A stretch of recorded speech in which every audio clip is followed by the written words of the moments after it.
quorum, I will call us back to order at 6:54 on November 17th. And we'll take a, was someone going to say something? Oh, okay. Take a quick roll call to make sure we're all here. Me, Ben, I'm here.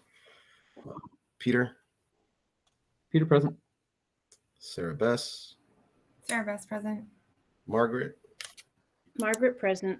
Jennifer, Jennifer present. and Allison. Present.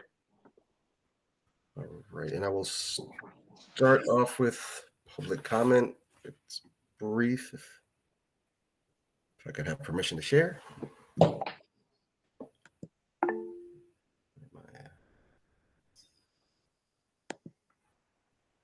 One second. All right, and we'll take live public comment right after the written here. There we go.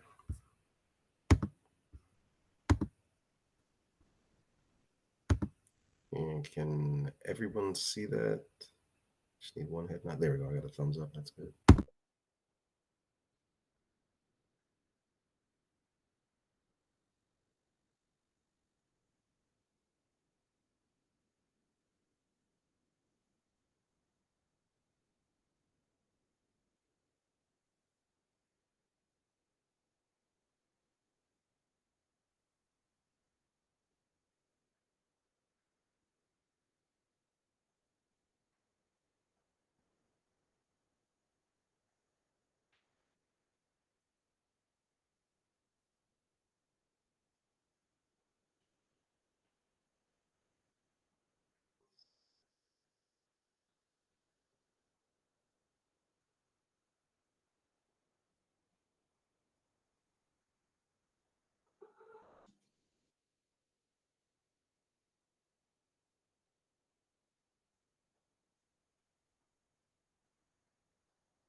I'm just going to start that one over. I skipped ahead, my bad.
All right, and now I will take public comments from members of the public that are here on this call. Just raise your hand and I will acknowledge you and you can go ahead and talk. Let's just keep comments limited to 3 minutes. And there's a hand. Mick, go ahead. Or Mick O'Connor, go ahead. Oh, you're on mute. Thank you. Hello, my name is Mick O'Connor. I want to disclose that I am a resident of Pelham, a taxpayer in this district. I am an employee of the Amherst Regional Middle School, and I am an active member of the Amherst Pelham Education Association, which is the teachers union. I would like to read publicly and enter into the public record a letter that was sent, I believe, today to school committee members regarding changes to the plans of bringing 6th grade to the middle school. The proposal Superintendent Morris is presenting to the school committee represents months of work and feedback from many people. But there are key recommendations that were changed recently without any input from middle school staff. And I might add with sort of disregard of the collaborative process that has been touted up until this point. The recommendation to change the hallway for 6th grade academy placement has significant and considerable problematic impacts on the 7th and 8th grade middle schoolers who are already there. We should not solve problems for 6th grade that create problems for 7th and 8th grade, since all students matter. We hope the school committee will pause the decision on the location of the 6th grade academy until middle school staff can be involved in the conversations and concerns addressed. Additionally, as this is being written, and I was in this room, there are at least 4 new ceiling tiles collapsed due to leaks in the middle school, with water actively dripping into classrooms.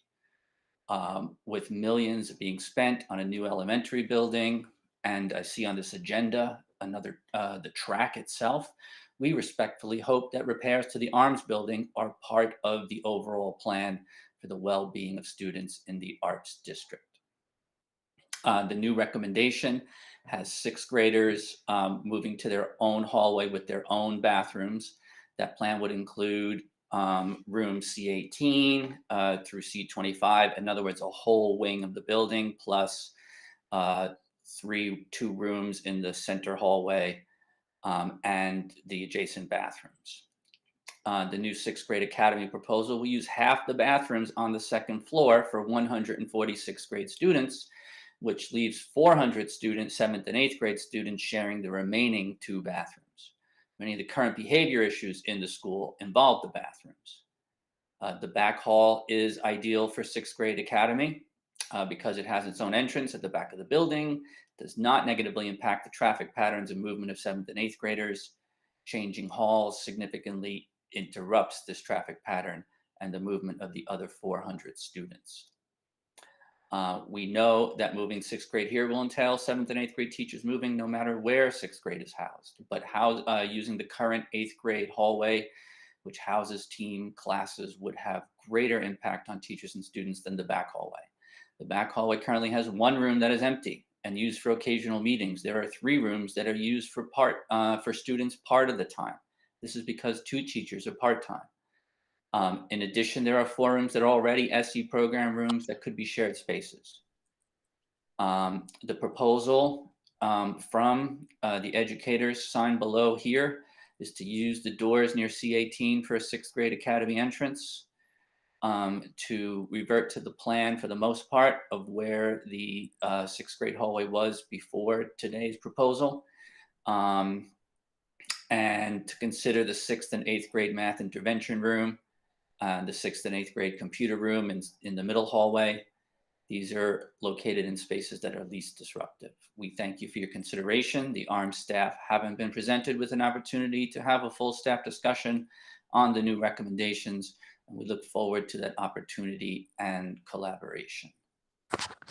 As part of this discussion, we are just questioning how much the capital appropriation was, maybe to build a new bathroom, to restructure some underused rooms and spaces, and create a better learning and working environment. And once again, thank you for your time. I also would like to publicly recommend and hopefully get entered into the record the letter sent by the Amherst Pelham Educational Association regarding a request to investigate and review some hiring practices that have come to light over the last few years. Thank you very much. Thank you. Do we have any other folks who are present who wish to make a public comment?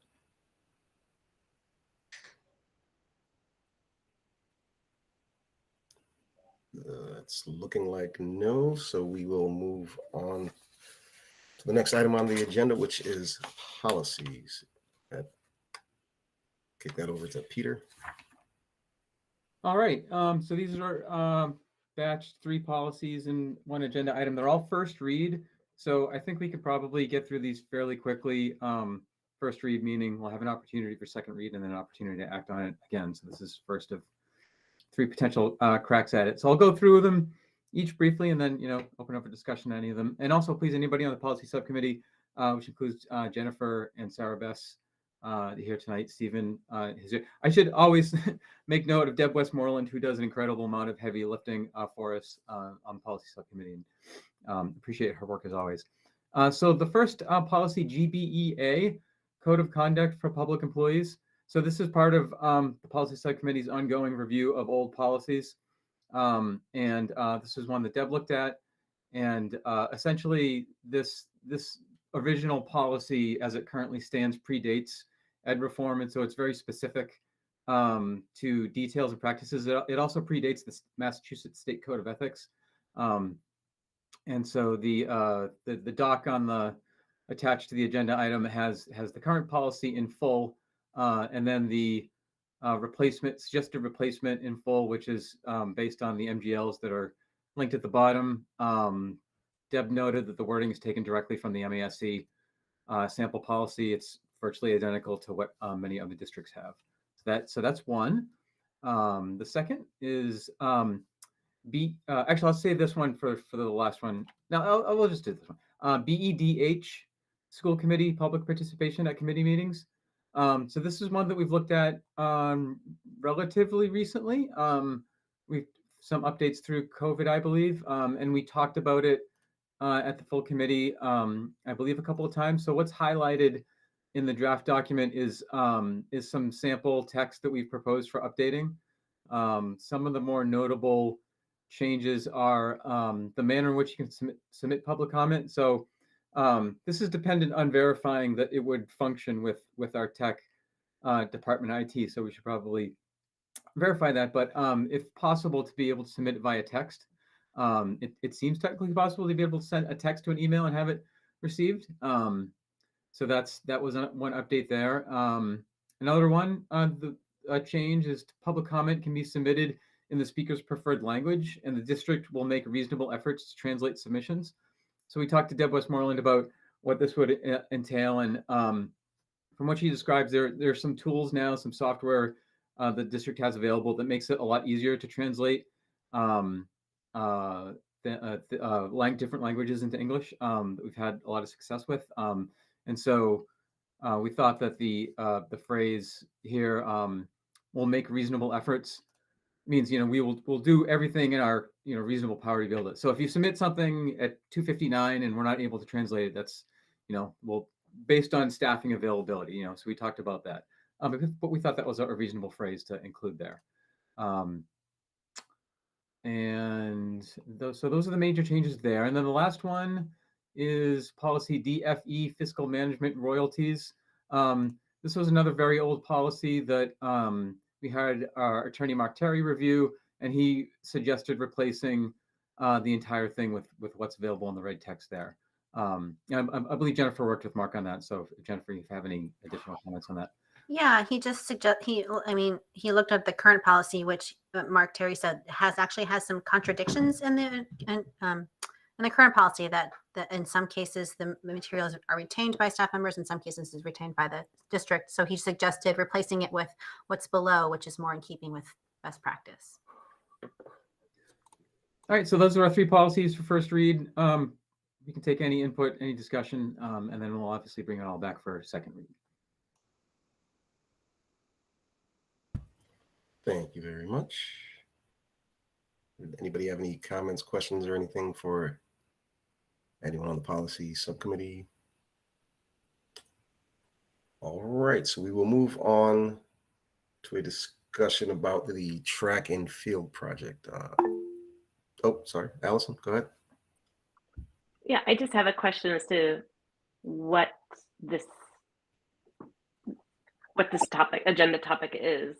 Is it about the fundraising update, as I recall in previous discussions, or is it like, can you scope what the topic of conversation is for me? Right, I was going to say, based on the last agenda planning session, from my understanding, we're talking about a fundraising update and just a general update on the track and field project in general. Anyone else can offer differing input. I'm open. Mike, go ahead. Yeah, I would agree with that. I think Doug's ready to share an update about, he's been to different towns and where we are with things. See, Doug's screen is off, so I hope he's still on with us and able to offer that, because he would do a drastically better job than I would do of that. But that was there he is, good. And a committee member to email privately, just making sure that was included in tonight's topic. I don't know if that's a segue to turn it to Doug, or go ahead, Doug. I was just going to say I'm happy to share. I've got a sort of single slide that kind of takes you through sort of the status of things as far as what I know in regard to finance. So if that's all right, I'll share that and kind of walk the group through it a little bit. So let me share that now.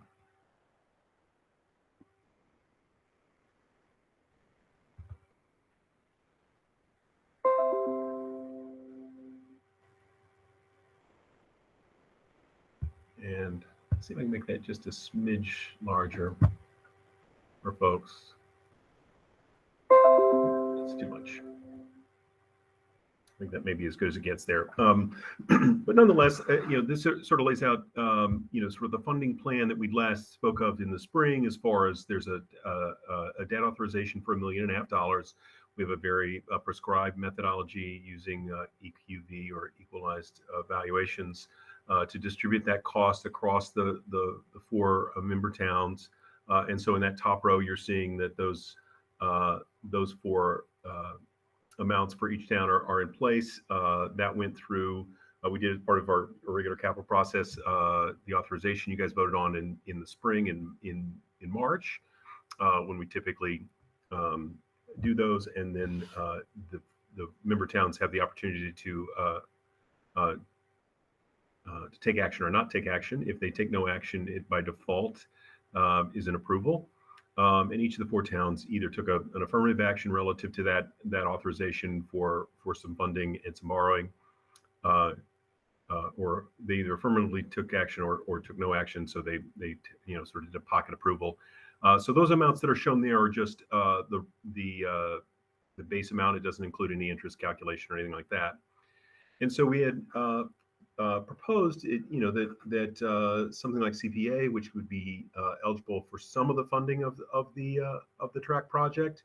It's not eligible for all of it. Certain things like building stadiums are not allowed. So regardless of field surface, it's not allowed to be used for that. But it can be used for the track. It can be used for some of the underlying structure for that track. And so again, we kind of proposed a methodology for distributing that cost. To date, Amherst has made it in 2 different actions, one from back in 2020 and one more recently. They've appropriated through CPA $957,500. So there was a $800,000 more recently and a $157,500 in the spring of 2020 that they've appropriated. I'll be going to each of the other 3 communities and asking them for CPA support. In Leverett, that I'll make an ask of $101,400, and in Shutesbury I'll ask for $84,840. In Pelham, in the spring of 2020, they did a small appropriation of $11,500. That was for design work, and I will go back to them. They're actually meeting tonight, and I wasn't able to attend their meeting. I gave them some information on this, but we'll make an additional ask for $54,380 to help support that track project through CPA funds. The nice thing about CPA is that some of the money's local and specifically raised as a property tax, but separate from the base property tax for specific purposes, open space and recreation being one of those. But there's also a match from the state. So some of the support and funding that the communities have for these, where the use in CPA is from statewide tax dollars, or revenues, I should say, which is helpful. So it's not it lowers the burden on the particular taxpayers in that community when they want to fund a project through CPA. So we'll go to the 4 towns and ask for those amounts. Again, in both Amherst and in Pelham, there was a constraint to reorient the track. In Amherst, I think the CPA did a project with the regional schools a couple years ago, several years ago now, to look at downtown recreation, and as part of that resulting master plan for downtown recreation in Amherst was a first phase that involved reorienting the track, and so they put that as a constraint on their spending. And Pelham did the same. They felt that was the right investment. Neither has made any, in either of those appropriations, made any constraint on the surface of the field interior. And so in other town sources, so this would be other, we suggested maybe ARPA funds, reserves, any of those type of things. Amherst has considered $900,000. They have a proposal before them now. They pushed off taking formal action on it until I think Monday's meeting is when they'll take this topic up again. And so that's an additional an amount of funding that potentially could come from the town of Amherst. I think some questions have been raised, and you saw in public comment relative to the service and whether they should or shouldn't promote this or fund this investment at this point. And then, although I've introduced the topic of the other amounts there, for each of the other 3 communities, I've met with those select boards and finance committees over the summer and introduced those amounts as additional support that we would be seeking or potentially seeking from them to help out. They sort of took that advice and we're kind of taking a wait and see attitude at this point. I think they're going to continue with that in the short term to see how some things play out and whether some other funding, and particularly around how the donations piece plays out. In our original sort of proposal of how to fund this, there was about $1 million targeted for donations and fundraising. I've not spoken directly with those involved with the fundraising about where they are in their process. I know that they're doing it. I know that they're active. I don't know how much they have officially secured or not secured. Hopefully they'll come forward in fairly soon to you guys with some numbers, and hopefully they've had a lot of success with regard to that. And you will want to know that for your decision, which you'll have to make by the 16th of January. So what we have in place, I mean, I think as far as secure dollars, we have the borrowing authorization that's allowed. We have, about $969,000 in CPA funds secured in hand. We're looking for another almost $250,000 in CPA funds, and then there's potential for another $900,000 from Amherst, depending on their action by the town council when they take it up again on Monday night. And so that lays out sort of where we are in that. And so a critical piece that's still an open question is the fundraising that's going on currently, and I think they're actively pursuing that, and we'll hopefully have some information for the school committee about where they are and what success or not they've had with regard to fundraising. But the overall target's about 4.7 is the cost for that option of reorienting the track and putting an artificial surface interior field in place. So that's sort of the overall target relative to that. So I think I'll stop there and ask if there are any questions relative to where we sit and what has been formally or not formally included in people's actions. All right, we'll go Jennifer and then Margaret. Doug, you had said that you're going to be going in front of the Pelham CPA, but I was under the impression that the Pelham CPA had already voted to not approve funding for the project. Is that not the case? Their funding cycle, not to my knowledge. I had a couple of emails with the chair of the CPA in Pelham this week, and I think they've had some discussions about it. Where they are as far as vote, they haven't taken any vote. The formal proposal to be submitted is not due until December 1st. So I doubt that they could have taken action without us actually submitting a formal proposal. So, I mean, I think they talk about potential projects at this point, but I haven't heard anything as far as formal action. And they were going to meet tonight, and I gave them some information about where we are and some things about it and what the debt authorization does or doesn't allow and those sorts of things. So I don't think they've formally taken action. They may have done a straw poll to see where people were, but I'm not sure of results of that. Okay, so when I look at the bottom right of this chart, the total needed for the project is 4.7 million, and the total committed is 2.5, and the requested is 1.1, so that's 3.6. And so I kind of came into this meeting thinking we were going to get an update from the boosters because I was really looking forward to seeing how their fundraising is going. So that leaves over $1 million that's not accounted for on this page. And is that what we're hoping to get from the boosters? I would say, that's a target we put out there. I think that's a sort of minimal amount. I think that would be, needed to kind of keep moving the project forward. Whether they're there or not, I haven't had those conversations with them. I know that, and we certainly would be happy if they could raise more than that. That certainly eases a burden and reduces the ask of other communities to sort of step in and fund this. But I haven't, I've been in meetings with some of the folks that are involved in that fundraising. Haven't been involved with any of the specifics of where they are relative to their targets. And I think their goal is to raise much more than $1 million. I think they feel there's a few things that they'd like to include. I think there's also some aspect of fundraising for maintenance and ongoing support of the facility after the fact that they want to have some funding for. So I think they're fundraising in a couple different ways relative to this project. I'll take Margaret and then Peter. I was under the impression Pelham had done some kind of a vote and it was negative because of artificial turf, but maybe it was just a straw poll in a meeting. I was actually contacted by somebody from our CPA asking about the artificial turf question. If they haven't actually formally done it, I guess I can't really speak.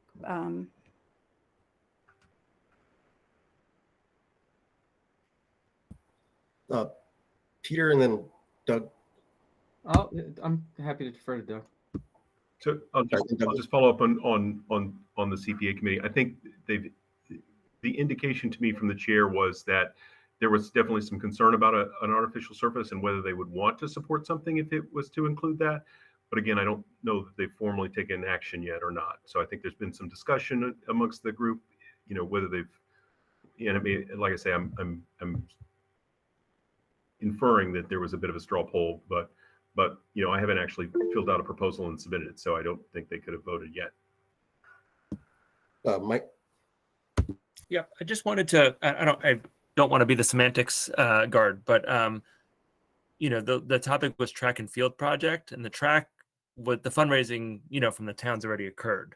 So really, what we're talking about is the field, and I think I've gotten some feedback from members of the community that as we talk about it, we should talk about both the track and the field, because I think there is some confusion among some that we're only talking about a track, and so I just wanted to just share that I think it's important to list both of those. I'm not trying to be nosy into other people's semantics, but I think it's created some confusion, and I think I can try to do better with the language that I'm using. Peter, go ahead. Yeah, so first I just want to publicly thank all members of the boosters that have been putting in their time to fundraising. We had this vote, the committee did for the field, for the artificial field, if we hit a certain funding level by 116, and the track, earlier this spring, prior to inflation going through the roof, which is a double whammy, right? It impacts the ability of organizations to make large donations because their costs go up, and then all other organizations that are looking for funding, all other worthy projects, locally, state, national, are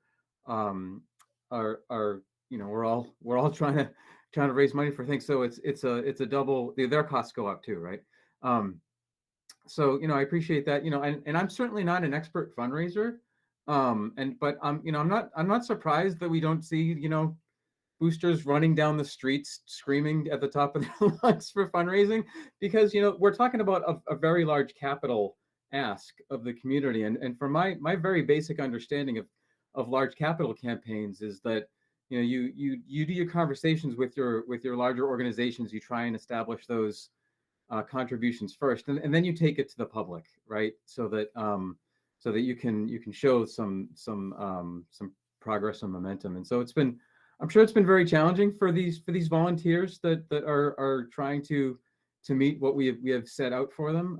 So I just really want to appreciate that. But so Doug, could you just clarify or restate the structure of what we voted, right? Which is that if we hit a certain level of funding by January 16th, then we go forward with the track and the reoriented artificial field. And if we don't, then we go forward with just the track resurfacing. Could you just clarify that? I think that would just help in terms of people understanding the process. You're muted. It was telling me that I was muted, so thank you. So what you actually voted for was a debt authorization, and one of the things with the debt authorization is when we go to the state to borrow the money and get approval from the state to borrow money, you have to describe the project sufficiently for that purpose, and so that's why you had sort of two pieces to that motion that you passed as a debt authorization. The amount of borrowing is the same in both circumstances, but you gave yourself two options that were available, and there were criteria for the second option, which, for the second parameters that you had in place, and that was by the 16th of January, if you felt that $2.2 million worth of funding had been secured in addition to what the borrowing would be, that you had the option to move ahead with that option of a reoriented track with an artificial surface. Because the language is what it is in that authorization to do the borrowing, if you move ahead with that option, to move ahead with that would require the project description to include the artificial surface, because that's the way the motion was voted. And so if we were to not have the $2.2 million, which is not all of that's needed, but a significant portion of that's needed. If you don't have that money, or if you wanted to move ahead with a different surface instead of an artificial surface, then the project can't move ahead in that regard. So you kind of have an either or. But at the same time, even if you were to secure the funding, you're not obligated to take that option, but you can't borrow money for another option. So if we wanted to do a natural surface interior to the track, that would require that, and you wanted to borrow to do it, you would have to rescind the authorization you have in place now and vote a new authorization, which would then have the same constraints that any authorization has, which is that 4 towns are notified, they have the opportunity to accept or reject that. And so that would, and we typically do that so that they have the opportunity to put that into their Springtown meeting. So that would, if that's a direction the school committee chooses to go, whether the funding isn't there, or if they decide that a natural surface is the direction they want to head, then the authorization would have to be rescinded and revoted, and then we're obligated to notify the 4 communities and have them have their opportunity to reject that if they chose to. So hopefully that kind of frames it a little bit. The authorization has constraints on you by virtue of the way it's phrased, and you couldn't leave, and you wouldn't want to have, you can't have 2 debt authorizations for kind of the same thing at the same time. So you couldn't leave the existing authorization in place and then vote another authorization. You'd have to rescind one and then reissue. But hopefully that articulates some of the mechanics of what's there. Allison? And with all due respect, I feel like you answered a question that wasn't necessarily asked, but it's like, because when we voted in March, we specifically chose that language because we knew at that point that the passion of the community for fundraising was around that option 3 with the reoriented track and the artificial field, so that there would not be fundraising passion, which, as Peter pointed out, it's volunteer work and not really easy work. It's hard, particularly in the environment now. So without that passion of the people who were going to be leading the fundraising, we consciously made a decision at that point for the 2 options that are included in that debt authorization. So and I don't know, Robert's rules for sort of changing our mind midstream, but I don't think that that's what the question is being asked, is more sort of like what are the constraints and what is the path forward? What is the decision that we make in January? Jennifer, go ahead. Oh. So I have some concerns about this project on 2 levels. The first is whether there will be sufficient funding. So as it is on this page, the 2.46 million is about 53% of the total. So we have committed about half of what we need for the project, and then the 1.1 in blue beneath that is still pending. And a good chunk of that is the $900,000 from Amherst free cash.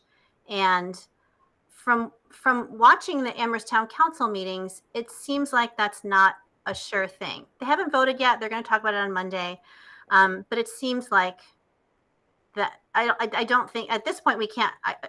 It remains to be seen whether or not they approve that. But I know that they're getting a lot of pushback from community members who are equally passionate about, against the artificial turf. So I'm concerned that there isn't going to be sufficient funding. In addition, I am concerned about the artificial turf. I know that I was one of the members who voted in favor of the project with artificial turf. It was a unanimous vote back in March. But I didn't know then, we didn't have the information then about some of the risks associated with artificial turf, with the risks involved in having a field of artificial turf. We didn't. And I partly blame myself for not doing enough research on the topic of artificial turf. I just sort of went along with what we were given, and I hadn't done any of my own research back then. So now that new information has come to light, I'm concerned about. I'm concerned about that aspect as well. So, Doug, I hear what you're saying. You're saying that we can't change. We can't change the motion that we approved in March. we would have to rescind it if we wanted to make any significant changes. And that complicates matters with going back to the towns, the member towns, in terms of them agreeing to do the financing again. Would we be able to, so you're saying we can't have two projects approved at the same time. Hypothetically, would we be able to, if we voted to rescind the current motion and then vote on a new motion that included the two options, the motion worded kind of in the way you originally had presented it to us, which was having either option available? Could we hypothetically rescind the current one and then vote on a new one that included both options 2 and 3, which was sort of the original motion that you had worded for us at that March meeting? If you do that, so the voting of a different authorization, because it's a debt authorization, still has to follow the same set of rules. So because it's a debt authorization, so you would have to rescind the current one in order to vote a new one. If you did vote a new one, then it has, there are, by statute, there's a requirement to, notify the 4 towns within a certain period of time, and they have a certain period of time in which to take action. Or not, and if they take no action, then it's tacitly approved, I should say. So it doesn't, and I think the thing that we have, and this is a sort of an aside, just to sort of frame how we typically have operated relative to debt authorizations, is we typically have operated in a way that it fit within the schedule of known action by the towns, i.e. their town meeting in the spring. They are required to have one, and so they know that they can take up an issue like this at that point. If we were to do something sort of off schedule from that, then if a town wanted to take action, they would have to call a town meeting, which and we typically don't do that because it's, as we're asking them for the authority to borrow money, and so we want to be a good partner with them, and to sort of place them in that position to have to call a town meeting is while not, it's certainly allowed to do that. We generally don't, just because it puts them, it's difficult and in some cases expensive to call a town meeting. So don't try to put them in the situation where they have to make that. Chair Harrington, point of order. Yes. So I'm concerned that this agenda item is being out of scope of what of basically the fundraising update. And we got the update on the reminder of what we already knew, which was the structure of how this was funded with these line items that Doug has described, that Doug did a nice job of reviewing for public edification. He reminded us about what the funding level and how that works with what we voted. We talked about the fundraising update and everyone's support for the boosters. And that's it. Like, we don't have revote of our debt authorization from last year on the agenda. And I'm also concerned that we are violating our policy BBBA, which admittedly was written a long time ago, but I think everybody would agree to the principle, which is, the way that the committee's action works is that we discuss, we debate, we vote, and then we support the will of the committee, and unless we take, action forward. And even if now we would have changed our vote from later, it's not responsible for us, no matter how we might feel about what we want to have happen with any of these funding items, to be implying and undermining the fundraising that's going on right now, that, again, we talked about, was explicitly based on our commitment to the artificial field. So I'm thankful for Doug providing the original information that we talked about, but there's no justification for drawing this out and just inserting personal opinion about how we feel differently from 6 months ago. Yeah, I would be inclined to agree based on the clarity that we discussed at the beginning of this question, right? Like, we went back and circled back as to what it was that we put on the agenda. Allison, real quick.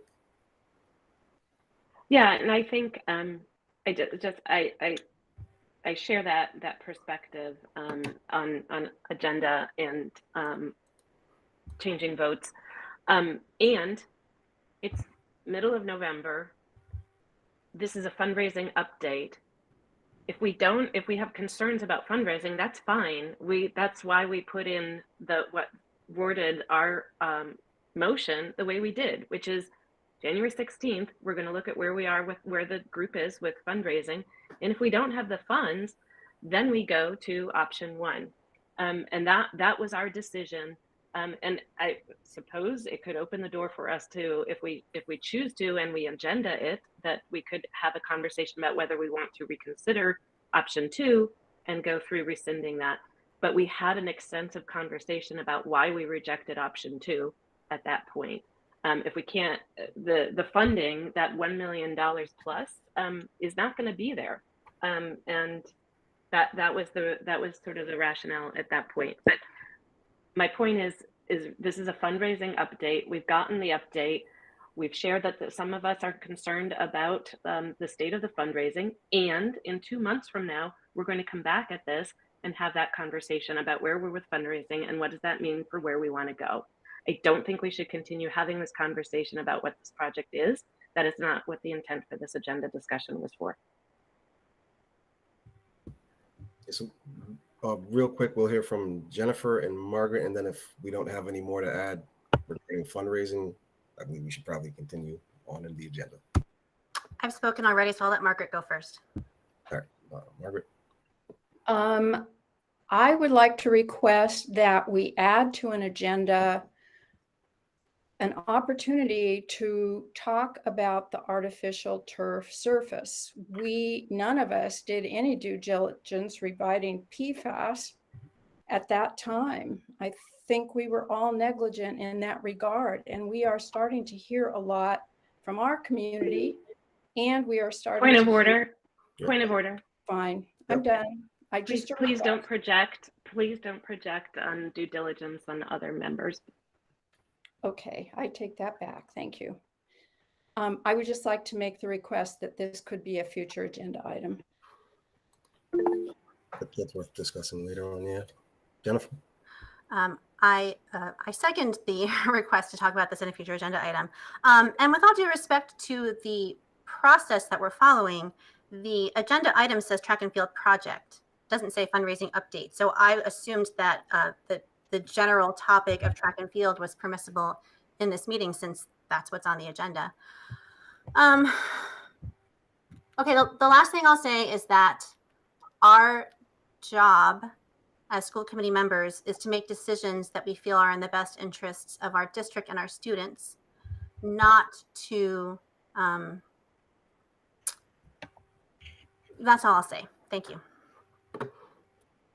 Fair enough. And unless anybody has anything pressing to add to the conversation of fundraising for the track, we'll go ahead and move on. Good to go.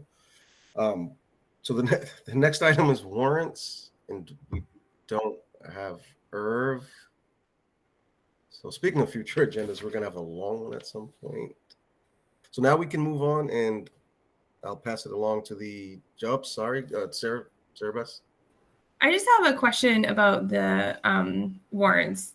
We've had lots of them for a long time.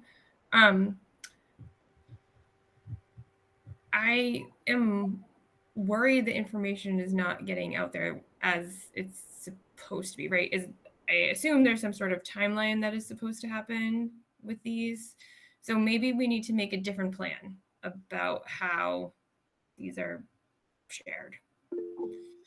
Yeah, I would say we should definitely have that as an agenda item at some point, because I would say it's more than just information going out.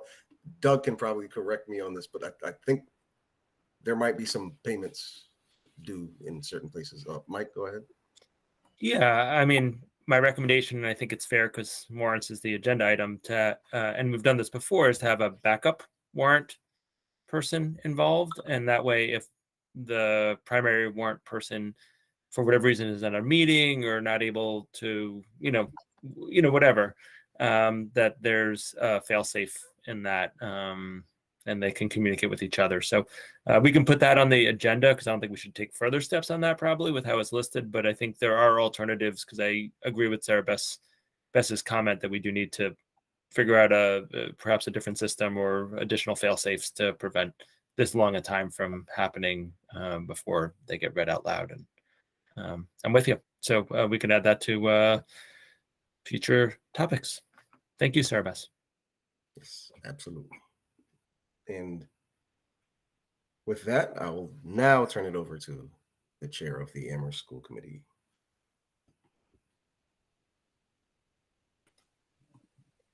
I think there's gifts. No? Oh, I don't see anything. Double check. Oh, solid. Is there anyone who wants to read off the gifts while I wait for this to load on my screen here? Sarah Bess, go ahead. I make the motion that we accept gifts from parent, guardians, families of ARHS girls volleyball team to support upgrade bus transportation to coach bus for travel to Western Mass Championships for $400, and Justiano Rodriguez, Charities Aid Foundation check 1305485 to support the high school at principal discretion in the amount of $48.34 for a total value of $448.34. And then also to accept the ARPS PGO Inc. number 1170 to reimburse up to $500 for art supplies for the high school mural in the amount of $493.53. Second. Yep. So moved by Sarah Bess and seconded by Peter. Take a roll call vote. Margaret. Margaret, I. Jennifer. Jennifer, I. Sarah Bess. Sarah Bess, aye. Allison. Allison, I. Peter. Peter, I. And Ben, I as well. Motion passes unanimously. And speaking of passing, I will now pass the torch to the Amherst chair. Thank you. Seeing the presence of a quorum, I'm calling to order the meeting of the Amherst School Committee at 7:49 p.m. And roll call attendance. Ben? Ben here. Peter? Peter, present. Jennifer? Jennifer, present. And Allison, present. We're now in order. And I'll let the region chair this part of the meeting. All right, so we'll move on to the 6th grade. Oh, Mike? It wasn't listed on the agenda. With the permission of the committees, I'd just love to do a very brief superintendent update. If you don't want it, I'm happy to not do it, but I have one ready and a lot of good news and things to share if that's okay with the committees. Fair, I'll allow it. Okay, sounds good. So first, I want to major thank you to Ms. Rivera and Ms. Cuevas, who are both teachers in the Comandantes program at Fort River, for their excellent presentation at La Cosecha, which is a national dual language conference that occurred 2 weeks ago. They presented on STEM and other things that they're doing in the Comandantes program, and had a lot of people at their session. And it's nice when our outstanding teachers and the work they're doing gets recognized. Similarly, we had our amazing counselor and college and career counselor, Deirdre, at the high school, received one of the College Counselor Service Awards from the National Society of High School Scholars. Many high school students and their families make great service of Deirdre and her work, supporting them in that kind of post-secondary steps. So congratulations to her. And finally, PE teacher at Fort River, Kelly Kaiser, is on the board of the Massachusetts, I can't remember the acronym, but physical education teachers, helped organize the conference and also presented. So, we have outstanding educators in our district, and it's really nice when they get recognized outside our walls and boundaries for their outstanding work, because they really do model what excellent instruction looks like. And so want to thank all of them for their work. Just a quick summary of Curriculum Day. We had Dr. Erica Buchanan Rivera offer the keynote. It was outstanding and wonderfully received. And we had a number of, I think 14 or 15 breakout sessions that also we gathered feedback on that. People were very pleased, and most of those were facilitated by staff members of our school district, which is, I think, sometimes unique. We don't always need the outside preventers. I did pop in about 11 of the sessions. And I think it's worth noting that the Saga group at the high school led a session on orientation, and the students themselves were facilitating the dialogue with the staff. And I always love opportunities where our students play leadership roles. And I heard from one of the parents of one of the students who was leading that work, who said they didn't tell their parents what they were doing. They were just like, hey, it's 9:30. I got to go to a meeting. I get this school thing, and only later heard about her great work. So it was just really, really nice to hear both sides of that, because I got to see the work in action, but also hearing the parental piece was pretty neat as well. So kudos to everyone involved in that. In particular, thanks to Mary Kiley, who's from a bit, Doreen Cunningham, David Westmoreland, and Carol over in the HR office, and a great many other people who contributed to that day. But really wonderful professional learning on that Curriculum Day. At all of our schools in both districts, our ALICE training has been completed. So I want to thank Sergeant Lang from the Amherst Police Department, who's trained and has the train and trainer certificate. So working with more officers to make sure that our schools are well prepared. ALICE is a crisis system which enables people to make the best decisions, and there's evidence base behind it. We'll be meeting again because a lot of questions came out from our staff at faculty meetings. So we're meeting as a leadership team with Sergeant Lang to think of the best ways to respond and how to continue to support our staff members in that work. So many thanks for that partnership with us. Also, this was approved by the fire department, the police department, and we have sent out an updated crisis response guide that includes ALICE information to all staff members. We're getting it printed as well, but our old flip charts had gotten some of the information had shifted, and we really needed to do an updated version of that. So we sent that out to go along with some of the activities that were going on in the schools. Next week, we'll be sending home for students and families who want it, as well as staff, 2 rapid COVID tests, so that we know holidays is the time where families get together. We also saw even pre-COVID that we'd see respiratory illnesses go up after during this holiday season. So each student will have the ability to, and staff member, have a box of 2 tests go home with them over this vacation, as well as the December vacation as well. Knock on wood, thankfully, our COVID numbers right now have been very low. We still maintain our active dashboard every single day. Our other illnesses, though, I think you've seen this nationally and locally as well as reported, have been on the increase. And so a lot of those same safety measures, whether it's COVID or other respiratory illness, are important, and we're reinforcing those with staff and students.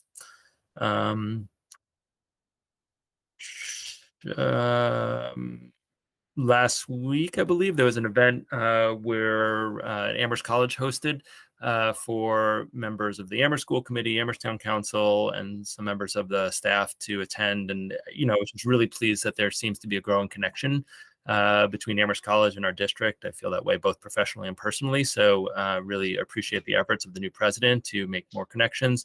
I've been having regular meetings with someone whose role has shifted to be a liaison with the town and the schools. Debbie Westmoreland's also involved in those meetings. And Margot, you didn't meet, but you saw her work about multiple ways, but about some of the late start survey, is also participating and trying to build more pathways for Amherst College students who want to get involved to be involved. They came and was a guest lecturer in a class about a month ago, and then on a Sunday night went over a couple weeks ago and did a session for Amherst College students who are interested in educational policy. So trying to make some more connections, and they have an education studies program now. So I think there's a lot of ways that we can kind of deepen our connections with Amherst College.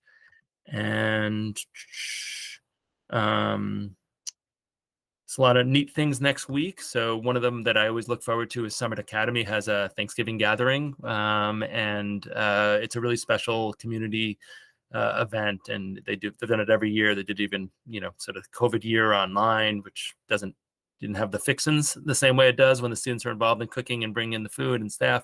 But there are many traditions, but that's one I really look forward to in that small community over at Summit Academy.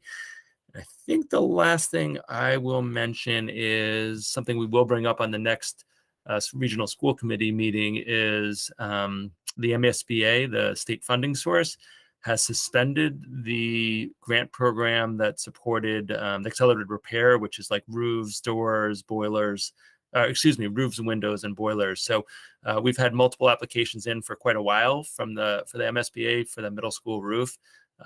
We keep getting rejected because it's not old enough, because there's too many old roofs in the schools in Massachusetts, and now they've suspended the program, at least temporarily, altogether. So I do think we have to have an active conversation prior to the town meeting, which it looks like it's going to be scheduled on December 17th. It's close to confirmed. It's not totally confirmed, but it's Saturday morning, or I believe it's the 17th. I think that Doug's nodding his head yes, so I think that's right. Because I do think we have to have some conversations. We kept on assuming that the next year is going to be our year, and I think that assumption is now under more question. So that was just announced, I think, a week or 2 weeks ago, or somewhere in that vicinity, that the accelerated repair program is paused. So that's where we are with the update. Sorry, it wasn't as brief as I was thinking, but 2 committees, 1 spot, right? I had to say it. So that's where we are. I'm happy to answer any questions, or we could just roll right into 6th grade, whatever the committee would like. Does anybody have any questions or comments regarding the superintendent's update? Cool. So we will now move on to the 6th grade to middle school update, and I'm sending that back to Mike. So there's a lot here. There's a lot of attachments, there was attachments in the packet. So I think the way we'll break it up is there's 5 areas we'd like to talk through, and we'll pause after each one to see if there's questions from the committees, excuse me. And I'm excited to do this as joint committee. So thank you, Allison and Ben, because I think we're at that point where it's important for us all to talk with all the hats that people might have on. So the 5 topics are kind of DESE, separate school kind of pieces. The second is the administrative model. The third is hallway location in the building. The fourth is the model around teams and what that looks like. And the 5th is world language. I'm aware of the time, so we'll try to be as succinct as we can, but this is a really important topic. So I'm trying to balance brevity with depth, and we'll try to get that right. I'm going to describe the first 2. Mary Kiley is going to describe the second 2, and Will Roundy, our world language department chair, is going to talk through world language, that 5th piece, which is, in some ways almost the most complex, I think. So the first one actually is much more straightforward, at least in its face, which is that we have been trying to think about how this school was going to be coded, both from an official standpoint as well as others. So can't be part of the region. Regional agreement is very clear about that. It says that the regional schools are for grade students in grades 7 through 12. These students will not be in grades 7 through 12. They're Amherst elementary school students. It led to a lot of things that maybe weren't as obvious to the beginning about what school are these students attending, right? Where does their school transportation, where does that funding come from? Where do we report their food reduced lunch percentage? Where do MCAS get sent? How do we get them their meals and the reimbursement for their meals? So it cuts across 7 departments at the Department of Education at DESE. We've been working with them for about 14 months on this, so I appreciate their patience. This is a little bit of a unique situation for them. And I think as the committee knows, or I think I shared with you, at least the Amherst committee, they finally offered clarity this week that this can and should be a separate school. And DESE has charted a pathway for us to apply for it to be, that we have to do that by July 1st, which is plenty of time to do that. And so that offered a lot of clarity to us that, over time, we hope there are curricular connections, that this is a distinct school, and it is a leased part of the building. If, the best analogies I've thought of are, the Summit Academy High School aspect in, they're both located at the high school, or the preschool K-6 Crocker Farm connection, where there are really mutually beneficial aspects to both of those being in the same building, but they are distinct programs from a DESE perspective and from a functional perspective. So I feel really good. It offered us, I think, what we needed in terms of moving forward with more formally doing that. I think as a corollary to that, I think maybe a month or 2 ago, I sort of was encouraging the regional school committee to perhaps consider the regional agreement. I feel less urgent about that right now because we've received the clarity that we needed. I brought that up with our legal counsel. I said, because some of that came from Mark, our legal counsel, and I said, do you feel this way? He said, no, because you're not in a gray area anymore. Because before we were in this gray area where it wasn't clear, and now we have clarity. If the committee wants to take up the regional agreement, I'm not discouraging that, right? That's the committee's decision, but it offered the clarity it needs where this could be a short-term piece, it could be a longer-term piece, and that's up to the committee and the 4 towns. So I'm really pleased that we received that clear information. I'll pause here and see if there's questions on that before I talk a bit about the administrative model.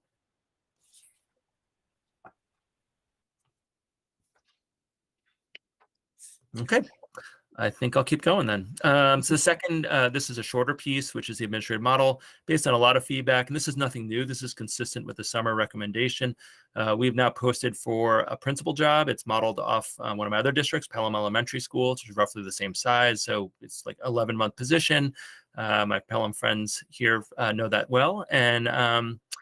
And so one of the pieces that we consistently hear in feedback, you'll hear this when Mary talks as well, is a real focus on the social-emotional aspects of adolescence or early adolescence. So we posted it as a principal job, but we really wanted someone with background in mental health because that continues to be a focus. Not that the person would directly see students in any way that other principals don't do. We'd also have an adjustment counselor. Again, this is going to sound really familiar to my Pelham friends in terms of model, because we have students who are on IEPs that require that level of service. So Pelham has been a really helpful model for us, not in every way because the age difference, it's, different age span, but it's roughly the same size. And I think we've had great experiences with the model. So we've posted for that principal position. I won't talk about the adjustment counselor. I think I'll get into that later when we talk in just an Amherst school committee lens about what that looks like. But we feel like that offers the requisite support that the school would need to be successful as we move forward. Any questions? I think I also want to note that we posted it, perhaps a little earlier than we usually post administrative jobs, because we imagine that we want that person, if possible, to be involved in some of the decisions that are made throughout the late winter and early spring about what the programming, how that goes on, what the staffing looks like. We didn't want to wait and have that person start July 1st. We think it'd be really important for the community to have a face of the program moving forward sooner than that. So I apologize. That was an important piece I wanted to share. But I'm happy to answer any questions about the administrative model. Peter, go ahead. This is kind of sideways related to that, so feel free to defer it if you're covering it later. But in terms of the shared building services, so like nurse, custodial, lunch services, Right. clerical, administration, other things that y'all need to even if one student is there. What the current thinking on is in terms of that, in terms of agreement between the 2 districts? Yeah, I think I'll give a half answer now, and I think the other half is probably more specific to the Amherst Elementary District. So we are working on what that staffing model would look like, the different positions across the schools. And I think by the end of the calendar year, we anticipate having more clarity on that, looking at ratios of students in buildings and staffing in buildings. So it's something we're actively working on. I think I'll be able to describe a little bit of that later when we talk about enrollment, because this is all sort of woven together. But we anticipate having more clarity by the end of the calendar year.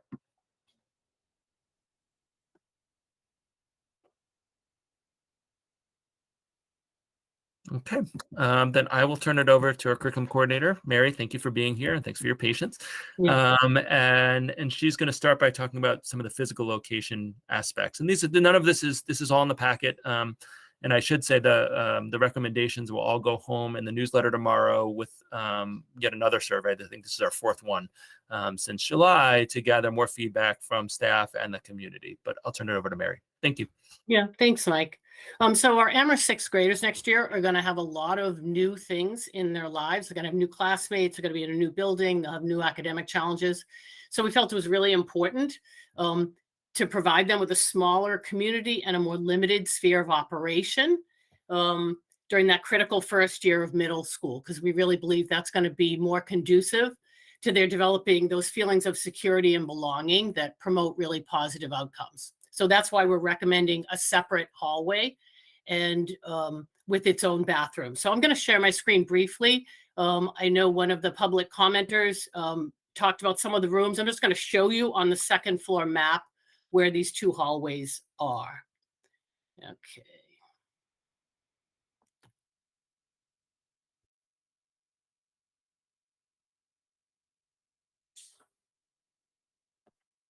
Okay, so here's a map of the second floor. Recommendation we would situate the, I'm going to call it the sixth in the northernmost hallway. So that'd be like 18 and a few rooms below it. The new recommendation is that we would use instead the hallway that runs along the eastern side of the building. So from C18 down to C24, again, with a few other rooms attached to it. So we're moving really from the north to the east. And there were a couple of reasons for this changed recommendation. One was bathrooms. As one of the commenters said tonight, many of the current behavior issues in the school involve the bathrooms.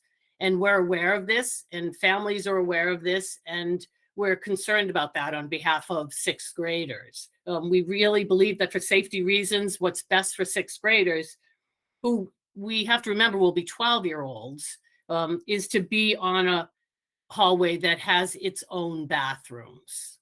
And so with the original recommendation— Mary, I'm sorry to, yeah, good. Yeah, I mean, I think, yeah, perfect. Thank you. Yeah, thank you, Mike. That topmost hallway, you can see there are no bathrooms, right? Students would have to go off hallway. You can see the boys' bathroom. Closest one would be opposite C9. The girls' multi-stall bathroom would be further down that hallway and into another hallway next to C8A. And to get to a unisex bathroom, the students would have to go all the way from the top all the way over to this hallway on the right that you can see C19, and then down to the unisex bathroom is opposite like C23 and C24. So, you know, they're moving around the hall, moving around the building a lot more. And the revised plan to have them on that eastern facing hallway that you can see now, C22, 23, 24, all of the bathroom combinations that would be needed are there. There's a girls' multi-stall bathroom, there's a unisex bathroom, and the boys' bathroom is right up there. We really do think that's important. I know it was mentioned tonight that having sixth graders move to that hallway would disrupt traffic patterns. And one thing I want to point out is that 2/3 of the students in this building are going to be new next year. So if there's a time when we want to change assigned hallways and want to change traffic patterns, I think this is the time to do it. It's also not the case that 7th and 8th graders would be unable to use the bathrooms on this hallway. They're going to be on different schedules. That's what we're recommending. So 7th and 8th graders would definitely be able to still use these bathrooms. And what we would be asking them to do is basically what essentially under the original model we were asking 6th graders to do, which is to go to another hallway to use a bathroom. So there still will be plenty of bathroom options for 7th and 8th graders. The other reason that we revised the recommendation has to do with how students come into and leave the building. So regardless of which hallway we end up using, that room on the northeast corner, C18, will definitely be the administrative suite, right? It's a classroom. It'll be turned into the office for the 6th grade academy. And families, when they come to, there's a door that accesses the outside right next to that classroom. And it goes to the sort of back hill. That's where it is on the middle school property. So parents and guardians would walk along the sidewalk and come in there if they wanted to pick up a child or bring a child who was tardy, bring an instrument, whatever. But it's unclear at this point whether students would come in, whether 6th graders would come in and leave from that door or not. So if the decision were made that they would not come in and out of that door, then they would have to, if they were assigned to that topmost hallway, I'll show you where the, down here by C28, those are the two staircases from the ground, from the main lobby of the middle school.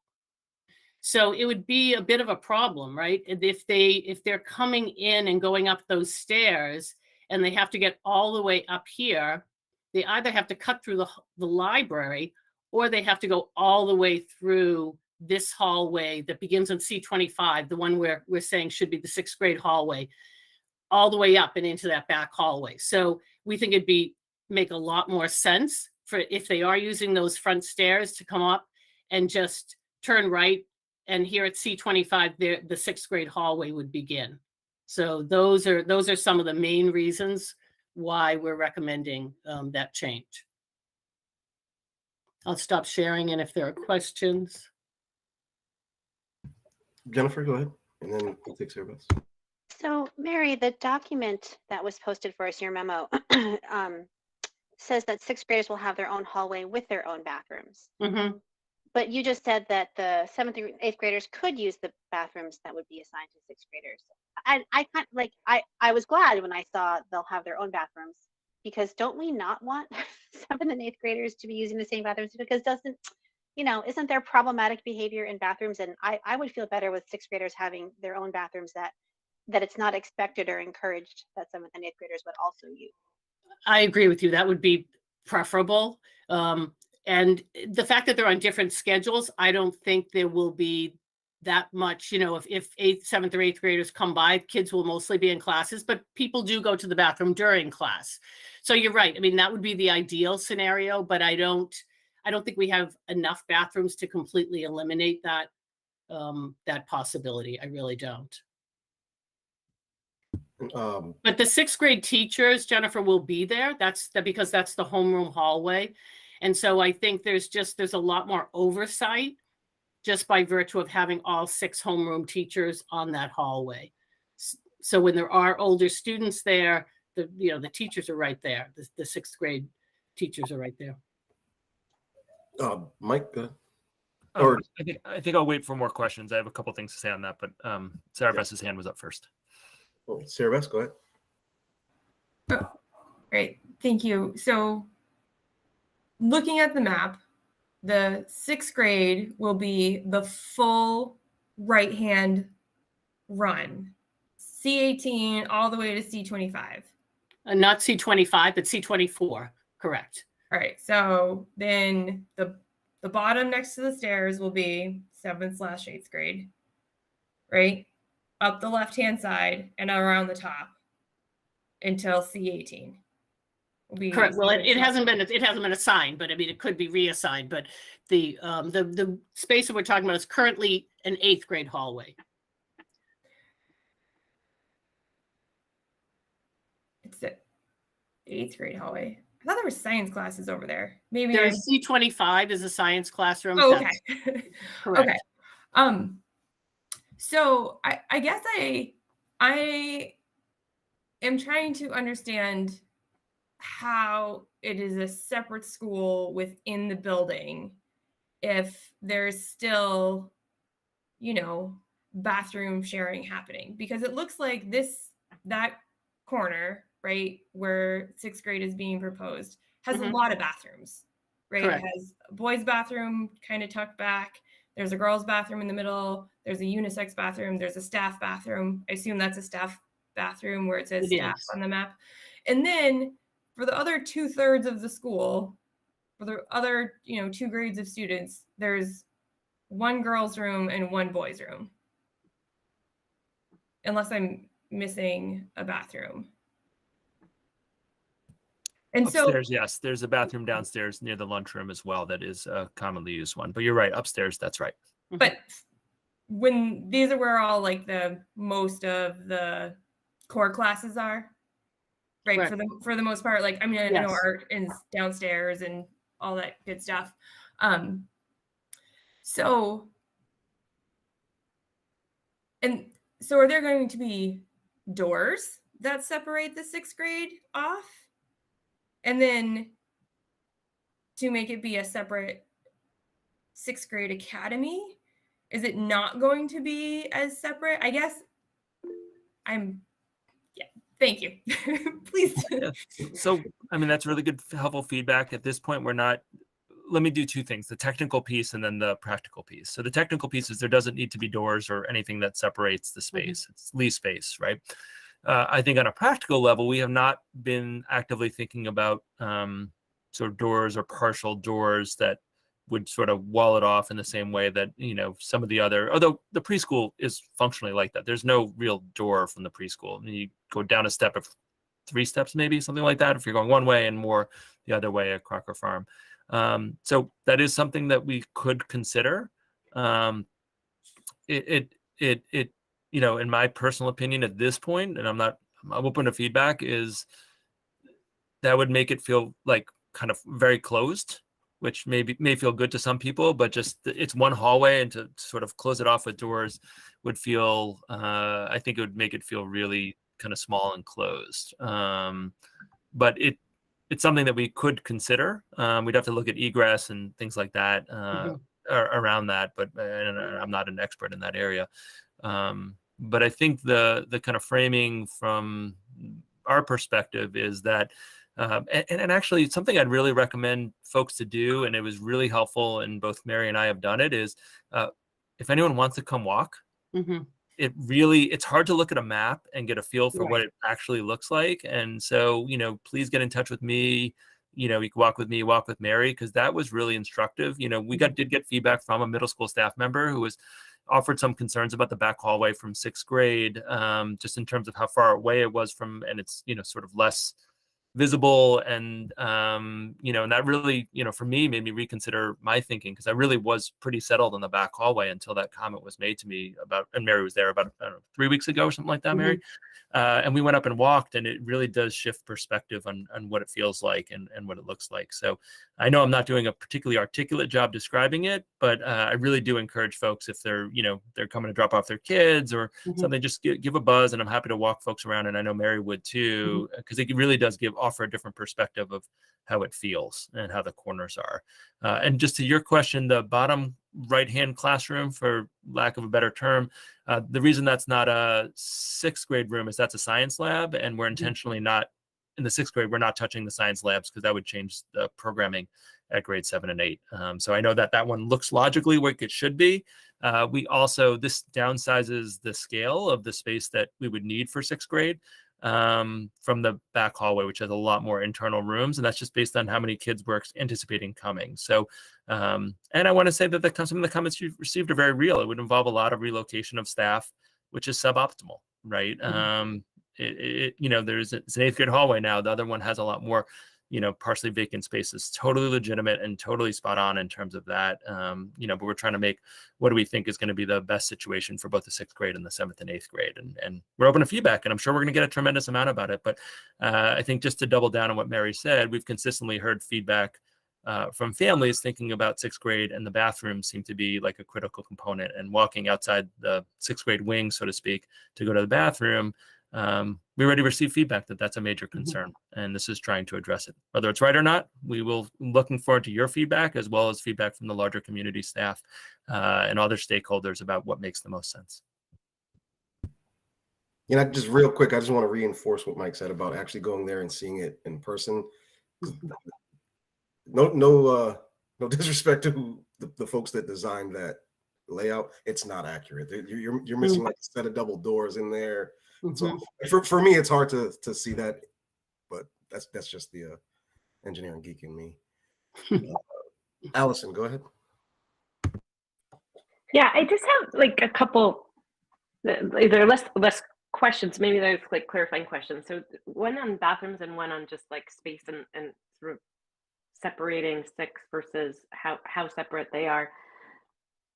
In either scenario, there wasn't going to be an exclusive 6th grade bathroom, right? Like there was like in either scenario, they would have a bathroom. They would have a bathroom that all students in the building could use and are allowed to use. And the way we're trying to limit the overlap is through the scheduling. Is that accurate.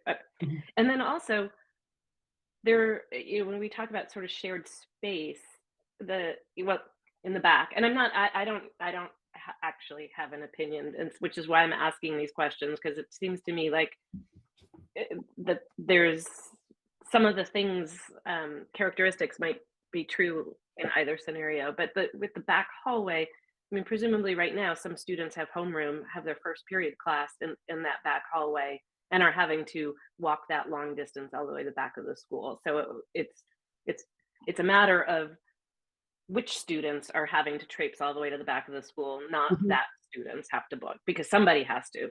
So Mhm. it's like, and then the other thing, they're sharing the library, they're sharing the cafeteria, they're sharing the music room, they're sharing the gym, correct? Correct. Yeah. So there's so sort of walling off the sixth grade doesn't seem like that would accomplish much, because they're going to be in the building and in multiple spaces, and it's through scheduling that we're going to engineer sort of that separation. Right. Is that correct? Okay. Yes.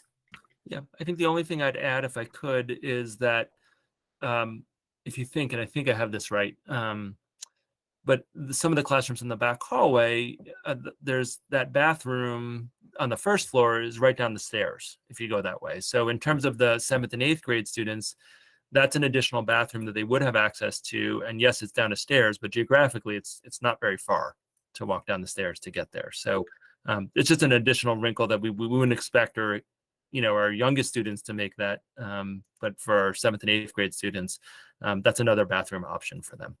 Mhm. Peter, go ahead. Yeah.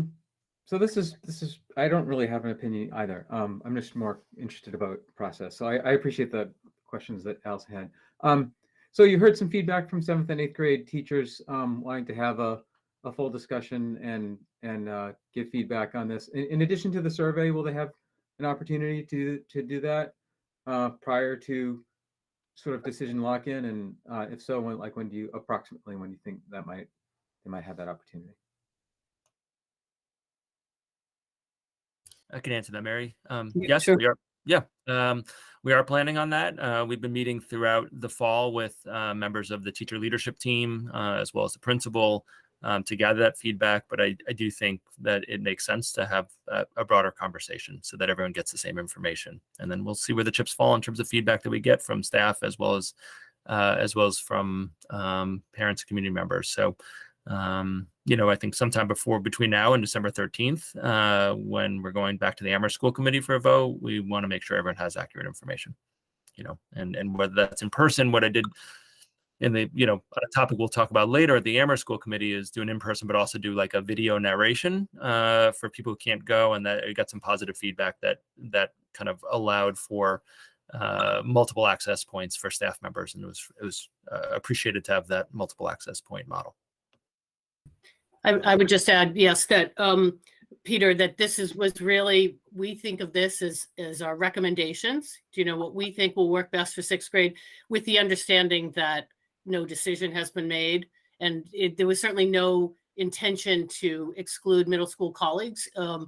This was our saying to the school committee, this is what we think would work best for this cohort of students, with the expectation that there'd be lots of input after that. Jennifer, go ahead. So are lockers in use now? And would 6th graders be using lockers? And where would those there's something about lockers. I just am curious about lockers. There's loads of lockers. There's plenty of lockers. A lot of students don't use them. So they would be certainly assigned a locker and encouraged to use a locker, but many students carry everything around with them. And and in fairness, it's not, it's certainly not like when I was in middle school and had so many heavy textbooks. It's a little different now. Yeah, I was just going to say what Mary said, but also that's a really good segue. Not that we have to be done with this, but it also actually dovetails to the model. Mm-hmm. And what movement is 6th grade students are having around the building or not having around the building. So I'm certainly not trying to end this part, but if there are no other questions, it's a nice segue to think about 6th grade movement, and that's all related to the model. Great. So our recommendation, and I'll try to be as quick as possible on this, is to go with a 3-team model. And really, we had for the core academic program. And we were considering a 3-team model or a 2-team model. And they have a lot of features in common. One was that all core instruction on both of these schedules, 2-team or 3-team, the all core instruction for 6th graders would be in the morning. And they also all would have average class size about 23 students per class. And all teams would have, or in each model, there would be 6 core academic teachers, 3 special educators, and 1 ELL teacher assigned. So the staffing levels are the same. They're just configured in different ways. So I'll quickly review some of the differences. With the 2-team model, which we're not recommending, there would be 3 core teachers. Students would have 3 teachers in their day, and the 3 teachers would all teach social studies and then 1 other subject. So you'd have a teacher who did social studies math, social studies ELA, and social studies science. Under the 3-team model, which is the one we are recommending, students would have 2 core teachers in their day. One of those teachers would teach math and science, and the other would teach ELA and social studies. And there are a few differences between the models because of the way the staffing works out. With the 3-team model, the one we're recommending, students would actually be, they'd have fewer transitions in their day because they have fewer teachers. And also they would have, for example, math and science back to back.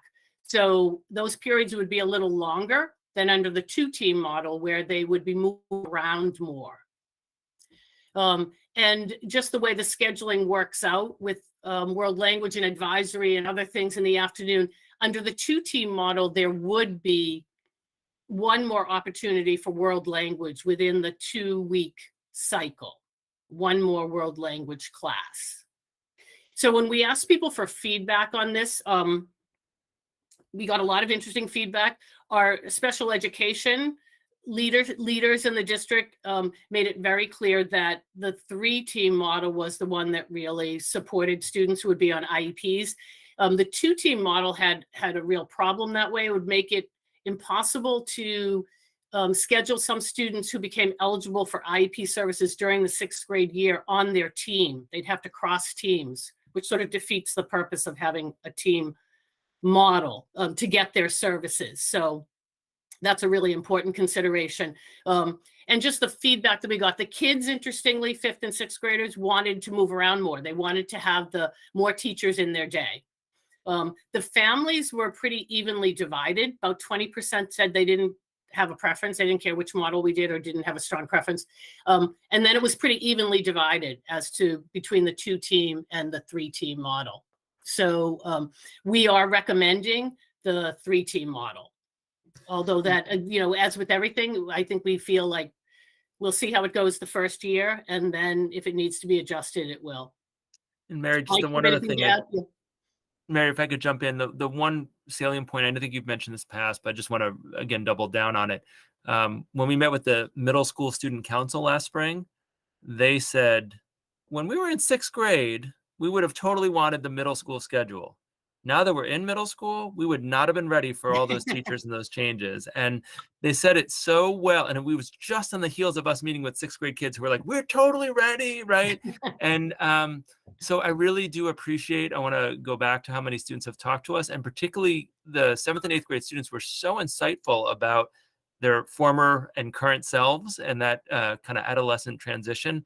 That, we don't want to disappoint our sort of clientele of the students who are involved in it, but I also think there was wisdom of the lived experience of those students. So I think it's just an important piece to say. So it's less numeric, but it was no less impactful in our thinking. I'm going to stop there and let Will jump in, because I know Will's going to talk about the world language options. And Will, if you want to share your screen and show slides, you're welcome to, or I can show them, or you can just chat, whatever works best for you. But thank you for being here. I know it's late. Yeah, sure, no problem. I'll just talk for now. We might need screen later, we'll see. So hi, I'm Will Roundy, the department head of world languages at the high school. I also participated in the group this summer that worked on our 6th grade model. I'm reading a script here to try to keep my overview shorter. We have 2 language models under consideration, 4 language exploratory or 1 language. Both options have proponents among students and adults in our district, and both options are pedagogically sound and widely used. The particulars of our community, however, create more complications and problems for one model than the other. The 1 language model has these problems, so I'll start with the simpler 4 language model first. The 4 language model has students gaining exposure to each of our 4 languages, and then they commit to a language to study more thoroughly in 7th grade. Students get exposure to both the languages and the teachers to make a more informed decision moving forward.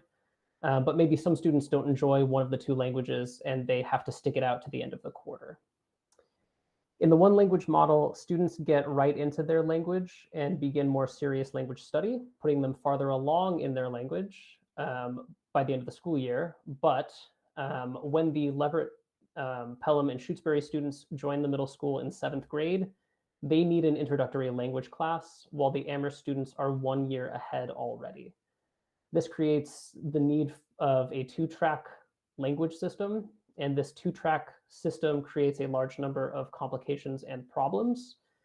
Number 1, the rigidity of the middle school schedule would prevent students on each language track from participating in certain electives. For instance, either Amherst students or Leverett, Pelham, and Shutesbury students wouldn't be able to be in a music ensemble since their language track would meet during the morning elective block. Number 2, the middle school would need more language staff to accommodate a second language track, and the region would need to budget more for this.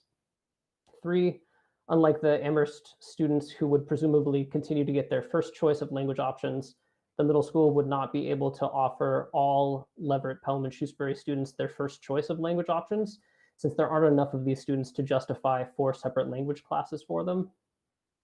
4, the middle school would have unpredictable world language staffing needs, exposing students to a revolving door of new staff.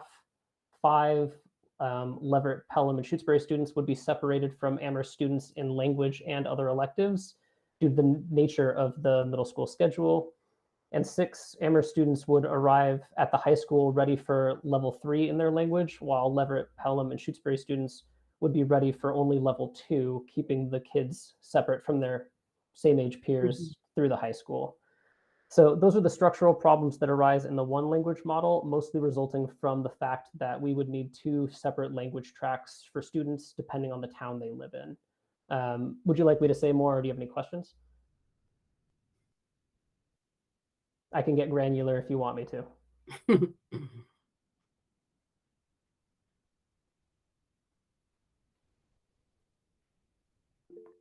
Allison? I guess my question is, based on that, how does it work to offer them the option if I'm reading the recommendation right? That seems even more complicated than just going. I don't quite understand the question. In the document that we have, it says that they can either pick 1 language or do study each of the 4 languages. Gotcha. We're trying to decide as a school which option we're going to offer to students. We will have so one it will just model. be 1. Yeah. So students will get one of these 2 options. All students will get one of these 2 options. Like, we'll be committing to a 4 language exploratory, or we will be committing to a 1 language.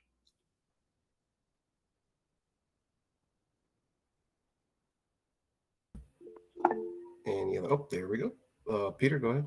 And then Yeah. thanks for the best right away.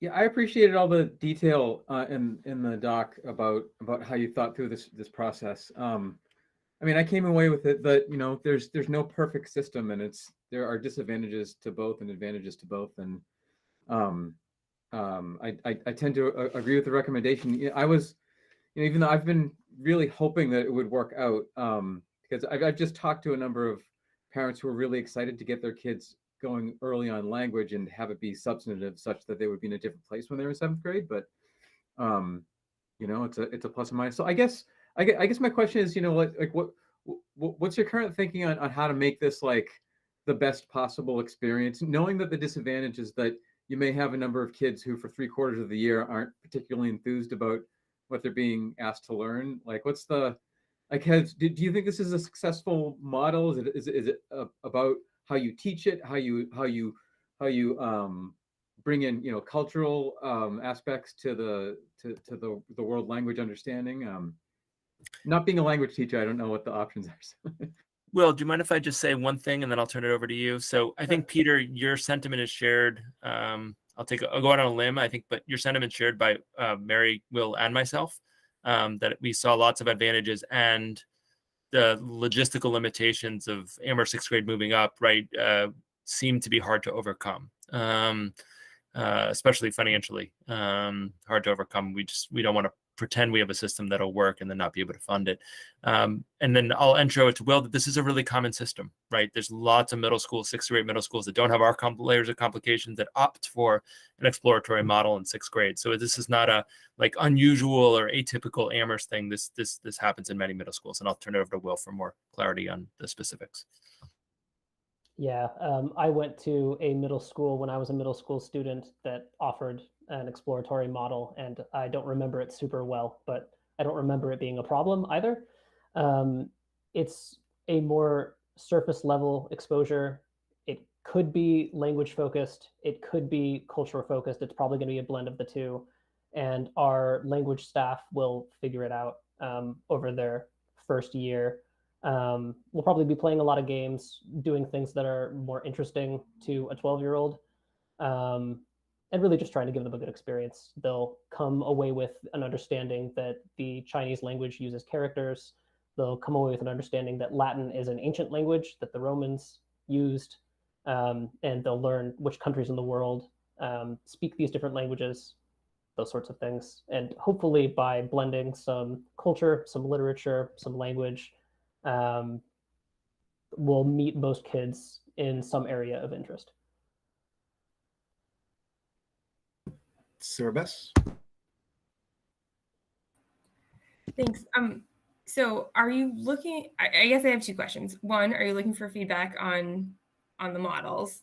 And two, I don't know if this is exactly the right place, but it is what triggered my thinking about if another one of us tiny little towns were to join in the 6th grade, because as I recall, the region opened it to any of the 4 towns. Does this program have potential for expansion to include another town? And because so like as a Pelhamite, if my kids are going to come in 7th grade and like the language piece feels really unfair. So I mean, I think it would be great if all kids could start learning languages a lot earlier than we start teaching them, you know, in a lot of places. But this piece specifically feels really unfair to, you know, those of us in the little towns. So I guess right. So that's one. And then my other one was, does this 6th grade program have the potential for expanding to include other towns? I can say for sure that the 4-language model works no matter how we draw up the makeup of the 6th grade class. And it is, in my opinion, the thing that is fairer to students who are coming up in any of our towns. The reality is that the exploratory would still be something that the Amherst kids would have access to, which would help them, I guess, choose their language a little bit better. But the 7th grade would continue to be an introductory class, and kids would enter 7th grade language on a level playing field in the 4-language model. I don't know if I have the authority to speak on the potential of other towns joining the middle school and what the ramifications would be. Yeah, I can do that one. That's why my hand was up, Will. So I think 2 things. One is that we have had models in at least one of the 3 non-Amherst towns in our region of actually having a world language program in the upper grades at the elementary school level. It doesn't happen to be Pelham, at least that if it was Pelham, it predates my knowledge of Pelham. So I think there are models and examples if the 3 elementary towns wanted to explore what that looks like at the upper grade levels. I will tell you that, Mary and I were in 6th grade classrooms last year, 5th grade classrooms this year. There's a lot of interest in world language at that level. And in most school systems, because most school systems are 6 through 8, whether it's exploratory or a 1 language model, most school systems are offering language in 6th grade, right? And so, are there logistical barriers to doing it in a small school? Yes and no, right? It's 1 class, right? And so, that makes some things easier. So, that's a topic that certainly, I'd be happy if you wanted to bring back to the Pelham School Committee, that we could have that conversation with that body. But I don't think it precludes that. And the sooner you're exposed to world language, the better you are, right? There's lots of evidence and research around that. So, certainly Chair Hall might be interested in hearing from us on that one. Jennifer and then Allison. So what will the staffing look like for the exploratory model? You've got 3 teams and 2 homerooms per team. You have 4 classes. Each is going to be given for 1 quarter. Are the teachers going to be regional teachers, but the 6th graders are going to be on a different bell schedule? Like, what's the staffing? How is that going to work? So I don't have the authority to make any of these decisions, but my wish list would include involving the 7th and 8th grade language teachers in offering the 6th grade exploratory option, or I guess 1 language model, so that students who attend our school in 6th grade could meet also the teacher that they're likely to have for the next 2 years. And the way that we devised the 6th grade schedule options over the summer allowed for that kind of overlap to happen, even though there's some offsetting in the schedule because the period is only 40 minutes long for language. It fits neatly into one of the middle school blocks and should allow for that overlap to take place. Allison? Yeah, the concept of fairness, but also just building community. I mean, one of the hopes that we had for expanding 6th grade was that building community. And if we create a model for our 6th graders that actually deepens that or exacerbates and tears apart sort of that notion of community, because they're on 2 different tracks, and that is going to continue in the high school. I feel like that it's beyond fairness. It's sort of not in line with what one of our goals and hopes was for this move. I also think it's a lot to expect a 6th grader to know what language they want to study for the next 7 years. There's being somebody who switched languages myself, and when I went into 9th grade, having a child who did do the same thing himself, I feel like actually giving them that space to try and figure out what they don't like, especially with the teachers who they'll be learning with in 7th and 8th grade. So I like that idea of having the 7th and 8th grade teachers being the ones that are teaching the 6th grade exploratory for that reason, because who your teacher is as much as important as what the content is. And I think that giving them that opportunity to explore and then making an informed decision for 7th grade is actually, frankly, ideal, regardless of any sort of fairness considerations. Yeah, I think you articulated really well some of the advantages to an exploratory model.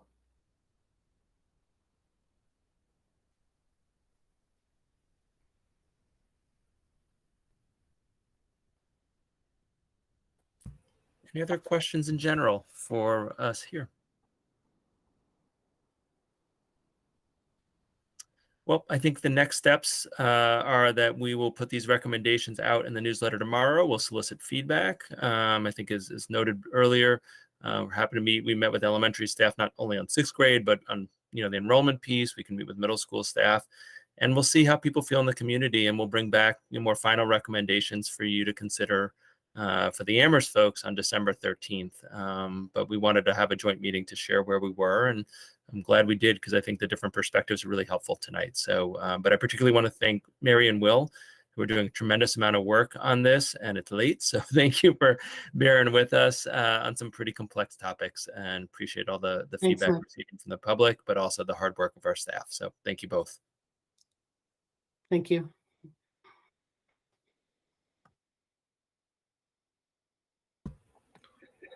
All right, and moving right along to the FY24 budget development process. It's late. I can't talk. So is it Mike or Doug taking the lead on this?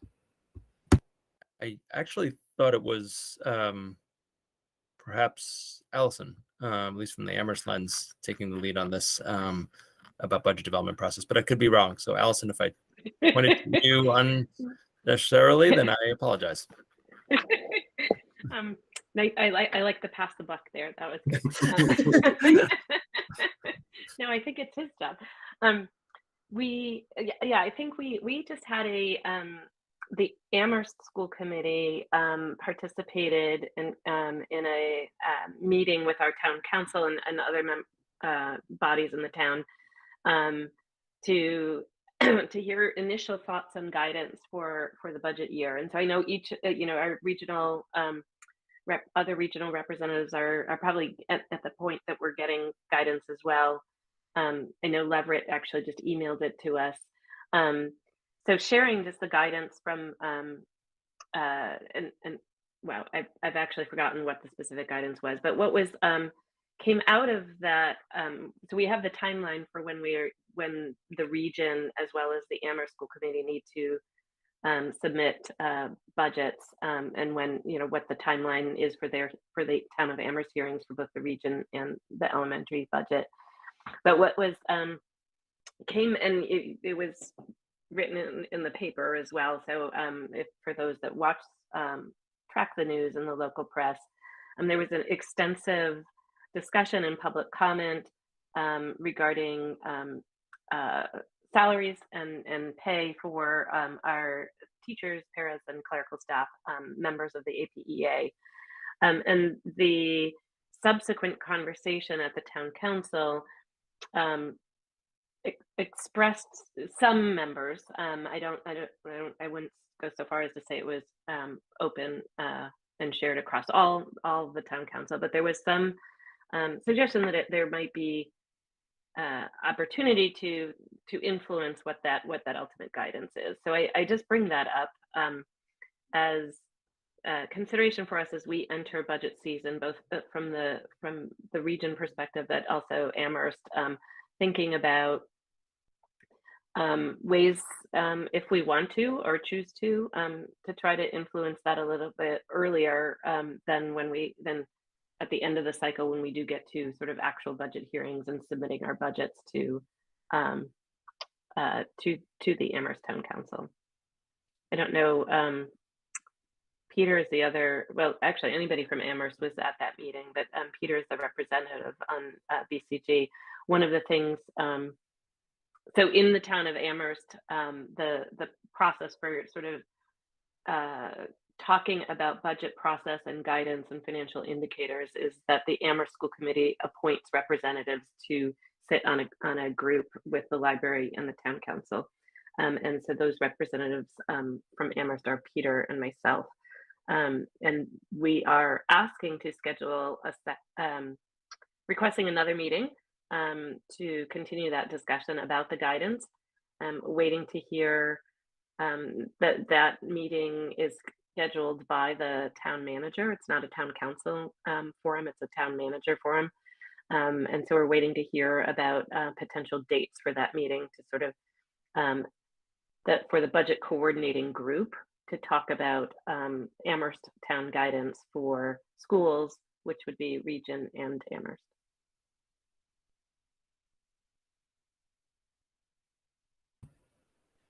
Peter, go ahead. Yeah, I mean, I guess the only thing I would add to that is that for the last couple of years, this meeting is like the kickoff to the Amherst budget process, right? It's called the financial indicators meeting. So they do this. I actually do a really good job from the finance department, and they end with like what the guidance was. If I'm remembering correctly, it's 2.5%. And so there's always been this question, this fundamental philosophical question that Last couple of years, Allison has asked, Jennifer asked it this year, which is, well, what does this mean, guidance, right? Is this the town telling us this is what you're going to get, and so you have to fit your needs within this fixed bucket, or is this the town just generally telling us what it can afford, but we're going to build our budgets and tell the town what we need, and then that's going to drive that. I've asked similar questions in the past of, how much wiggle room is there here, right? And really what we're trying to get at is how hard and fast is this initial guidance, and is there a little wiggle room based on need? Is there a lot of wiggle room? So I asked the town manager how likely it was, say, if he would add $1 million to the school budget. He didn't want to answer it directly, and I wasn't trying to be snarky, because we have a lot of potentially large expenses. We've been asked to fund a lot of potentially large expenses, and as we all know here, we don't run our own bake sale. Like we get money from our towns that's approved, and then we decide how to spend it, but we can't affect the bottom line. And so what we're able to do for services, for capital, for contracts, for salaries is all driven by that amount. And so what we were really trying to get at is what is that, how much flexibility and discussion is there available for that? So that's what we're trying to move forward at the budget coordinating group, I would say.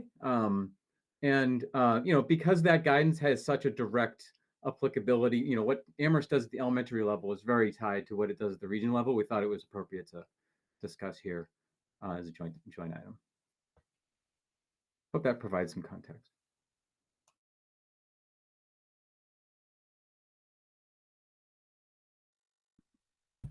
I think the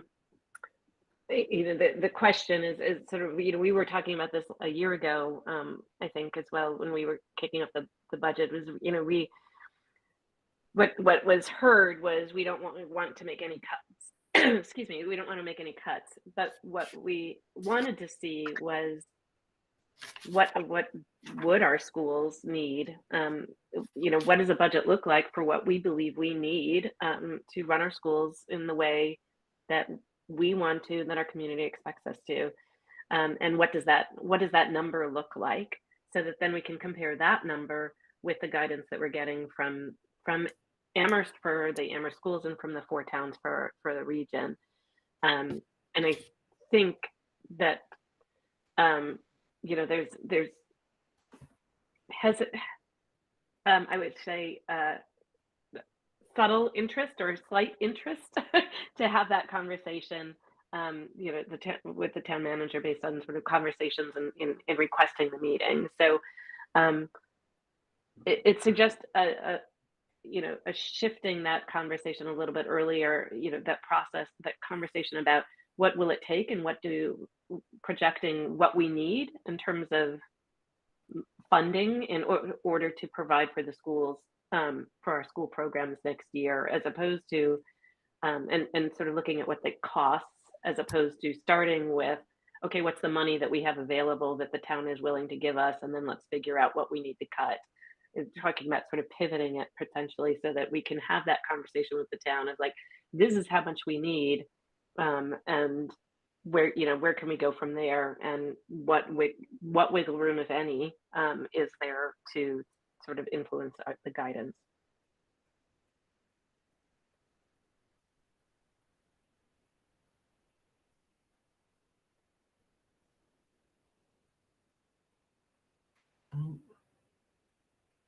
Does anyone have anything further to add to this discussion? Jennifer. So you're waiting to hear from the town manager about the next meeting of the BCG, or about him calling a meeting of the BCG, and that meeting will be the first, or will maybe involve us, you guys, the school committee members who are on the BCG, talking to the town about all of this. Is that what I'm hearing? Yes. Okay. Yeah. So we're waiting. We've requested the meeting. Town manager responded that he's going to look for dates, and that's where it is. Okay. So. I realize you two are the representatives on the group, because like we can attend, right? And just can we attend and just observe the meeting? Yeah. Yes, Will you- it's a public meeting. Great, great. Yes, Will you let us know when it gets scheduled in case we would like to attend or can attend? Thank you. most definitely. Yes.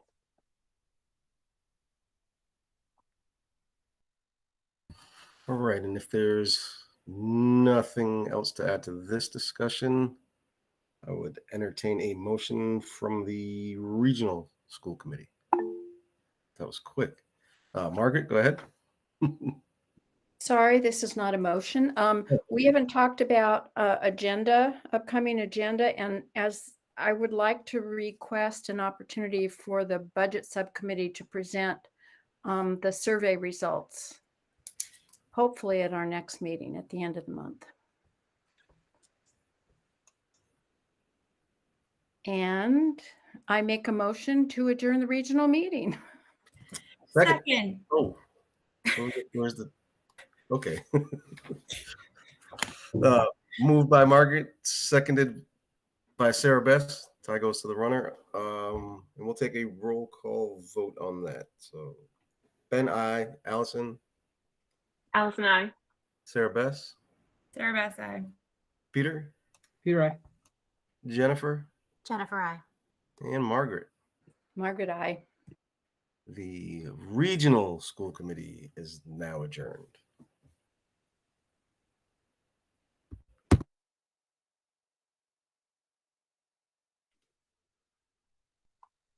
Okay. So first up for Amherst is Amherst public comment. And so before we go to the written comments, I'm going, oh, Mike? Might I request like a 5-minute stretch break? Yes. For... I'm seeing nodding heads from the rest of the committee, so you don't have to say any more. So it is 8:57. Let's return at 9:05.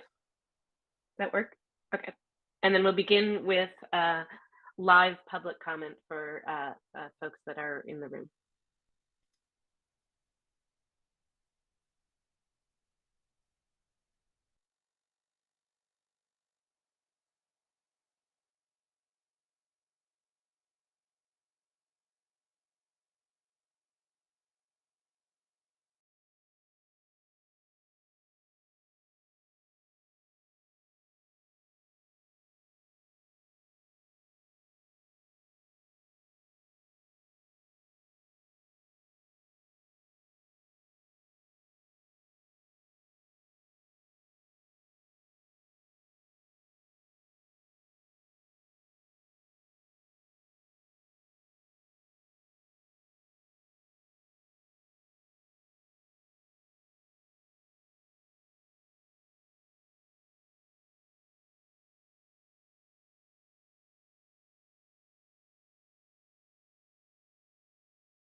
Okay.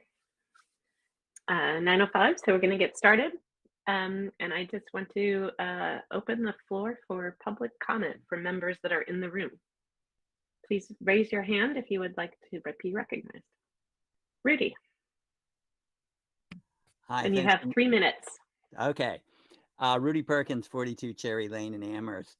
I want to say up front that I am a very strong backer of the new elementary school building project. And that drives my thinking in terms of the CPA application that I was part of the group that submitted, and that I understand you may touch on later in the committee's meeting tonight.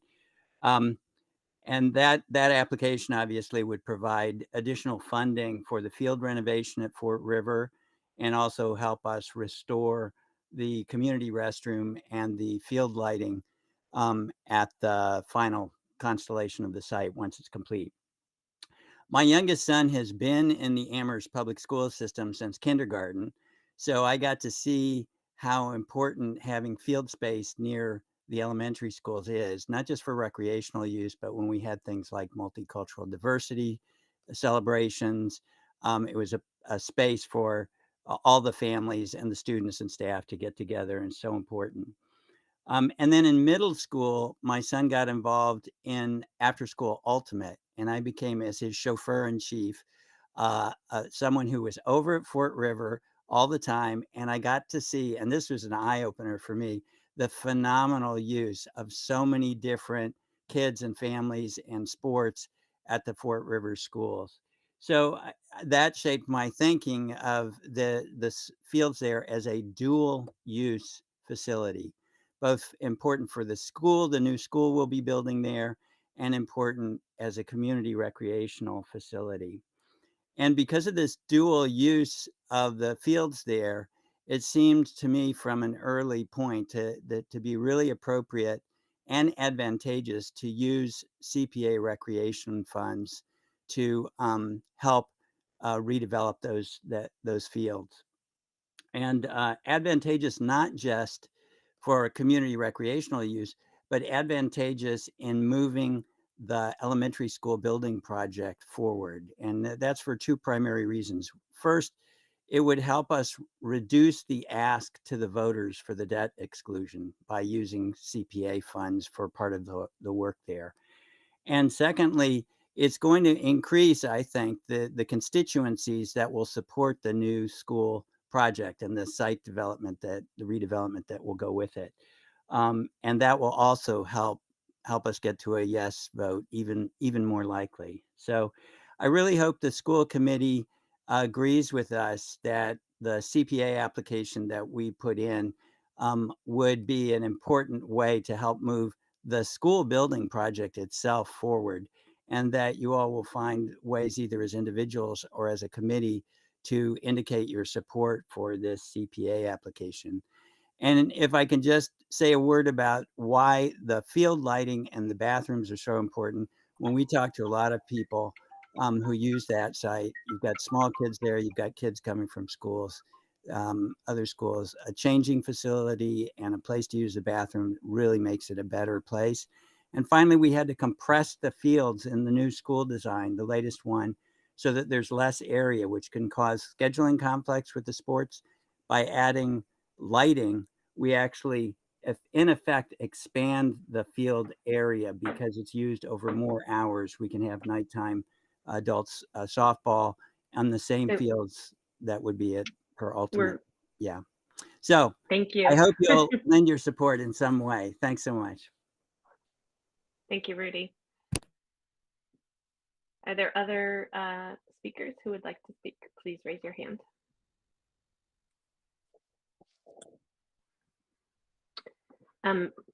I would share my screen, but I don't have permission for the written comment. I don't know. You should know. My apologies. Yep, I see that.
So I remind members of the community that we accept public comment at our Amherst School Committee meetings or regular business meetings.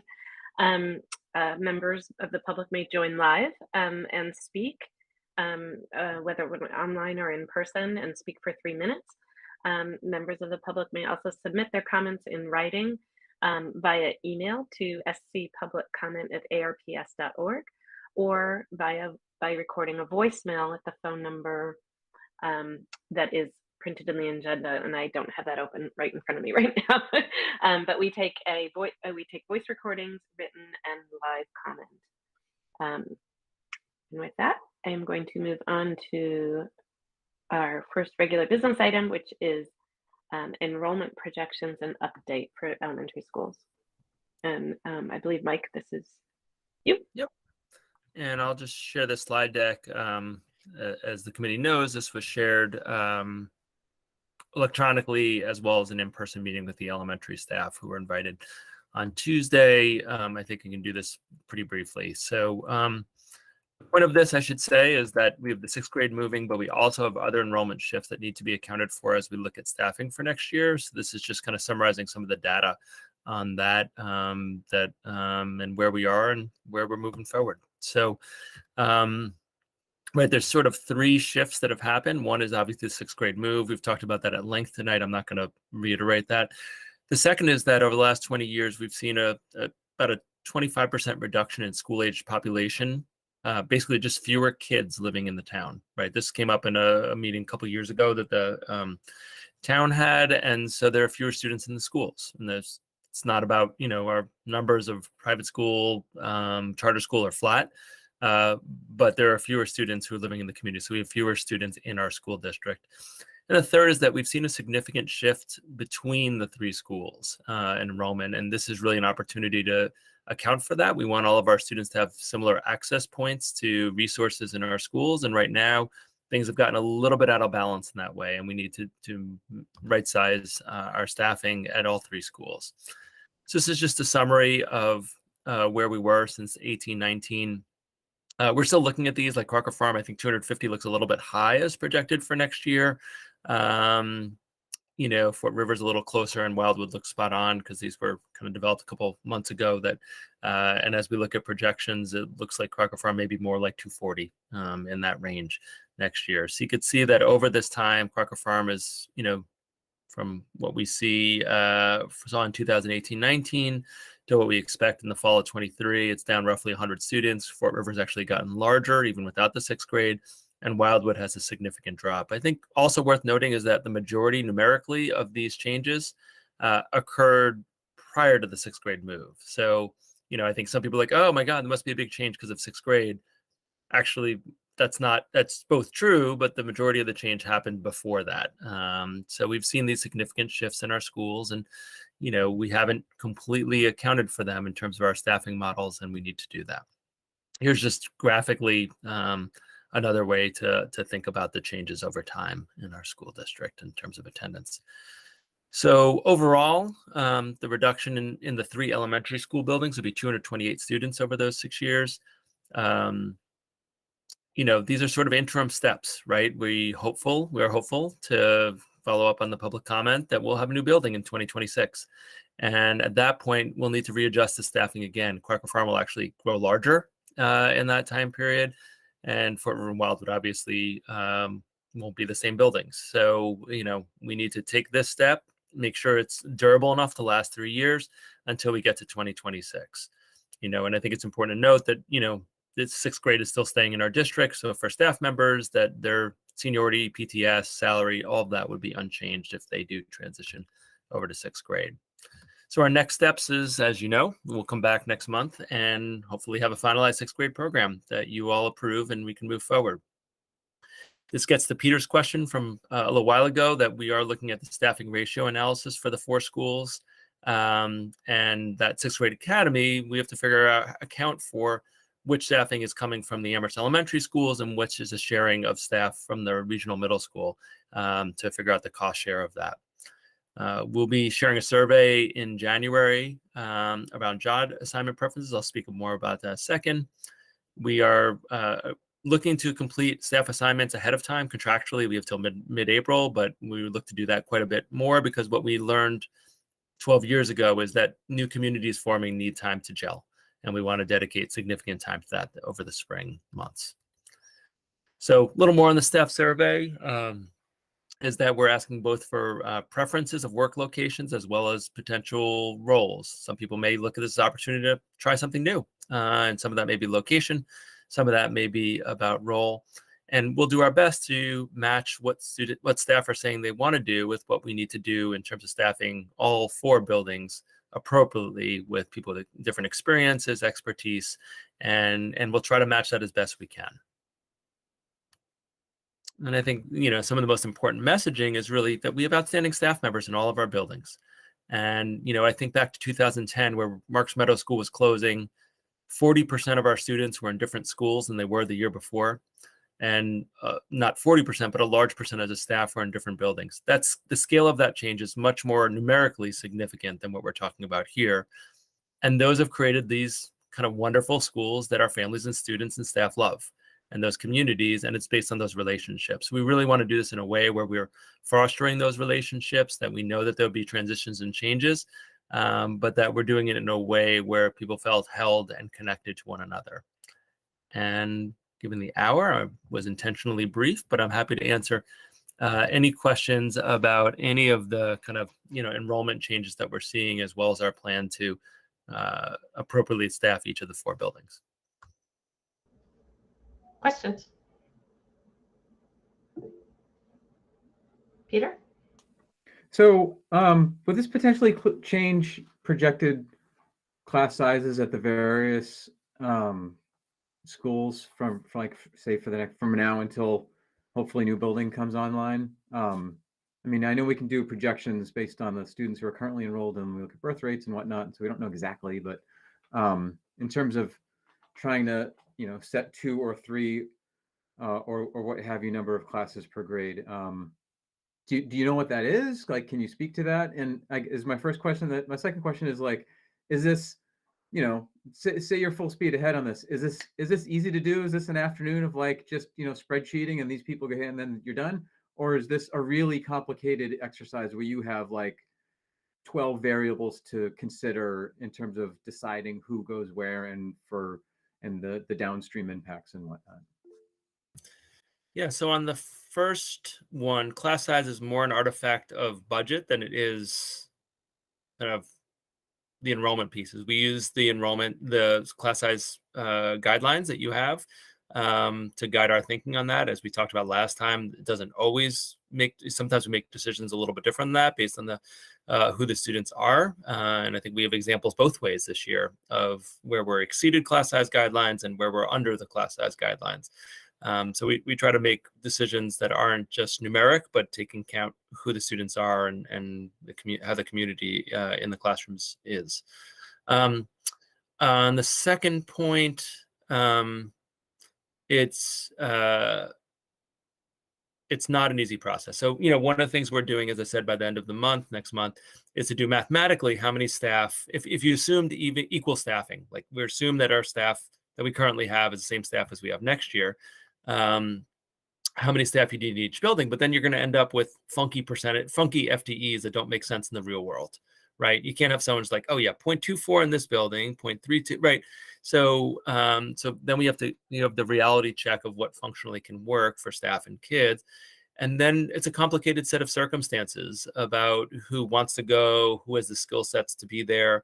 We think this is reason one of my goals is connected to this. We think this is, we want to look back a year from now and say, we got that right, that we have the right staff in place to support the students, that this transition was done thoughtfully and carefully, where the staff and students feel like they were brought along in the process, and that our 6th grade students are really enjoying being educated at the middle school. So no, this is, in terms of like the pie chart of my time and Mary Kiley's time and Doreen's, it's a significant part of it because it is a complex operation that the stakes are quite high for. Jennifer. Given the overall decline in enrollment, do we expect the overall number of staff to decline either either during this interim period or when the new school opens? There was a staffing report in terms of that we had to submit in terms of one of the submissions to the MSBA that had that, and we do anticipate staffing efficiencies when the new building opens across multiple different roles. Operating 2 buildings instead of 3 buildings for our K-5 population is going to come with, endless square footage, right? There's implications for staff on a variety of functions, administratively, teaching and learning, and other staff as well. In the interim period, we're not quite as efficient as we'd love to be. And so we are trying to figure out how do we get to the place where we're in 2026 and can realize those efficiencies more effectively than we can with our current structure. So I don't know where the budget's going to land, right? I think none of us do at this particular moment. And that really drives a lot of our thinking on that. But I think there are places, and I think you pointed them out last week, even if you look at our class size guidelines, where there may be efficiencies to be had. And we're always looking to run as efficient an operation as we possibly can. But this all will look a lot more efficient, both financially and staffing wise, when we're operating a 6th grade academy, whatever it ends up being named, and 2 K-5 schools. Right now, I would not say that our current model maximizes staffing efficiencies.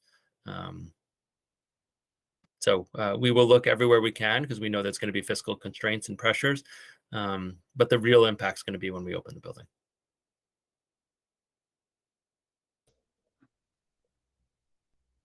Any other questions? No? Okay. Okay. Thank you. Thanks. Next up is the CES Capital Reserve vote. Yeah, I can just cue it up that this is a vote. This is identical to something you've seen in a different committee that you're on. I support the collaborative, and I support their effort to use the funds they have to make the improvements they need at their site. So I can pull up perhaps the language or the motion. Not that we have to go straight to it, but if there's other comments, but at least then it is up there in front of us. Peter. I move to approve the creation of the Collaborative for Educational Services Capital Reserve Account with a balance limit of $5 million for the purpose of accumulating funds for the acquisition, maintenance, and improvement of capital items. Second. Moved by Demling, Peter, and seconded by Ben. Is there any further discussion? Peter? Just want to say the collaborative is awesome. It's exactly what we should be doing in terms of pooling resources regionally with other districts. They've done a great job. This is a no-brainer for me. Okay, we'll take a roll call vote. Alice and I. Ben? Ben, aye. Jennifer? Jennifer, I. Peter? Peter, I. And the motion passes unanimously 4-0. And moving right along to next up is first quarter update of the current fiscal year. So turn that over to Doug. So I'll bring up the document that, or portion of the document that was in your packet relative to the first quarter. And I will note that I noticed this evening that this column header right here that says FY22 should say FY23. Given the hour, I'll be very concise with my comments. The short story is the budget's in good shape at this time in the first quarter. The key thing to remember about the first quarter is that 2 of the 3 months involved, we really don't have school. Just a couple days in August, and then the month of September have school, and so a number of our employees are not actively working and getting paid, and so that's part of why our expectation of salaries at the end of the first quarter is about 15%. We're under that currently. And so we're in good shape relative to our salaries and our budget with regard to those, which will be helpful as we go through the year. We'll have capacity there to absorb some things if necessary. From an expense category standpoint, the spending doesn't go smoothly and evenly throughout each of the quarters in a school district. And so while, if it went perfectly smoothly over the course of the year, it'd be at 25% in all the categories. That's not how things work. We do a lot of purchasing right at the beginning of the year. We buy software renewals. We do a lot of school supply purchasing, books, replacement materials for instructions, and instructional supplies. So some of the areas have larger amounts of purchase than others. The other thing you'll notice is there's some areas where the encumbrance, in other words, our anticipation of needing resources are fairly high. And so we record those as though they're spent because they are committed and prepared to be spent. But they've not yet walked, those monies have not yet gone out the door, but they are prepared for that purpose. And sometimes those don't materialize in the end. But nonetheless, so if you look at the sort of two areas that have some concern to them, I really think it's the projections or the encumbered monies that cause those to be at a high level of spending at this moment. With district-wide special education, the big piece there is kids that are in some placements that are out of district. We've encumbered the sort of projected cost for the whole year. There is some other support we'll bring to bear on that to reduce that a little bit, but we do want to keep an eye on it in case there are other unexpected costs in that area that are going to continue to push our spending above what our anticipated level was, and that may happen. Special education is such an area that tends to have needs that arise unexpectedly, and we do our best to estimate what we think they'll be, but we'll keep a close eye on that budget area as we go through the year. In English language education, I think what we're seeing there is again, we've projected some spending for some translation services and that sort of thing that I think may be, and I'm hopeful that we will not need to expend at that level, but are likely that we've maybe committed resources to a variety of vendors in preparation of need. That we'll watch closely and see if we do really truly need those resources as we go through the year, or whether we can release those encumbered funds and be on budget for that. So those two areas are two that I want to keep a close eye on. The rest of the areas that we have are trending as expected and have encumbrances and or spending that matches with what we would expect. And so I think, the short story on our budget is that it's in decent shape at the moment. And we've got those two areas we'll keep a close eye on as we head into Q2 and further through the year. So I'll stop there and see if there's any questions anyone has relative to this first quarter report. Any questions?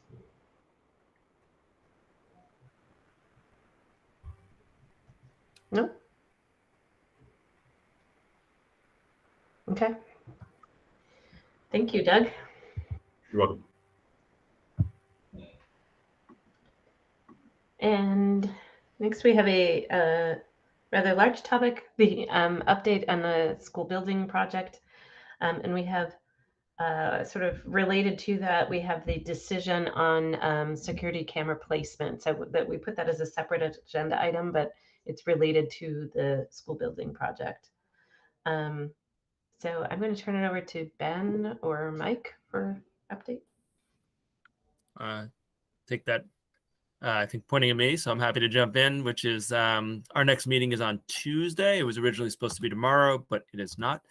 It's on Tuesday, and we'll have a lot of information. So for people who are looking for more, we've a lot of work's been going on, both about the inside and the outside of the building. I think I've been sharing in the newsletter some of the kind of updated visuals, which I've gotten a lot of nice positive feedback on, not just about the visuals, but also the access that it allows people to see what the building will look like. And some people have opinions and they've been sharing them. So that's how it works. It's a good thing. So I've had a little more update if our meeting was tomorrow, because we'd have a packet and information. But I think at this point, folks are working really fast on a number of items as we gather feedback. But what's exciting is you really, in my opinion, really see it coming together, that, both the inside and the outside of the building. I was in a meeting last week, I think, with the architects. Again, we're getting into with Mary Kiley, just some finer point items, and Jerry about technology. I was in a meeting about generators. So with Rupert, given my technical acumen, my opinion was probably not as valued in that meeting as some other ones that I'm in. But, you know, we're now getting into items that are smaller scale and more granular so that we can get a picture together. And really all that so that we can get a realistic cost estimate in the next month, right? So the reason isn't just because we wanted to move forward, it's that we want to have more variables or fewer variables to sort. So when we get a cost estimate, it's a more realistic cost estimate. It'll still be order of magnitude, right? Because we don't have everything figured out yet as a committee. But I think we'll start getting a real sense of that. But I think we've really gotten feedback, and you know, outdoor space was another meeting that I was in. You know, we had some staff members who were involved in the science program at the elementary school, looking at what does outdoor space look like? What do we want for kind of the gardening program?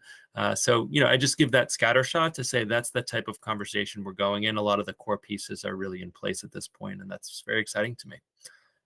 And I'm trying to think if I've left anything out that's kind of sort of high points in the last couple of weeks. Right. I think that covers right everything just about that's occurred since the last update we had. Yeah.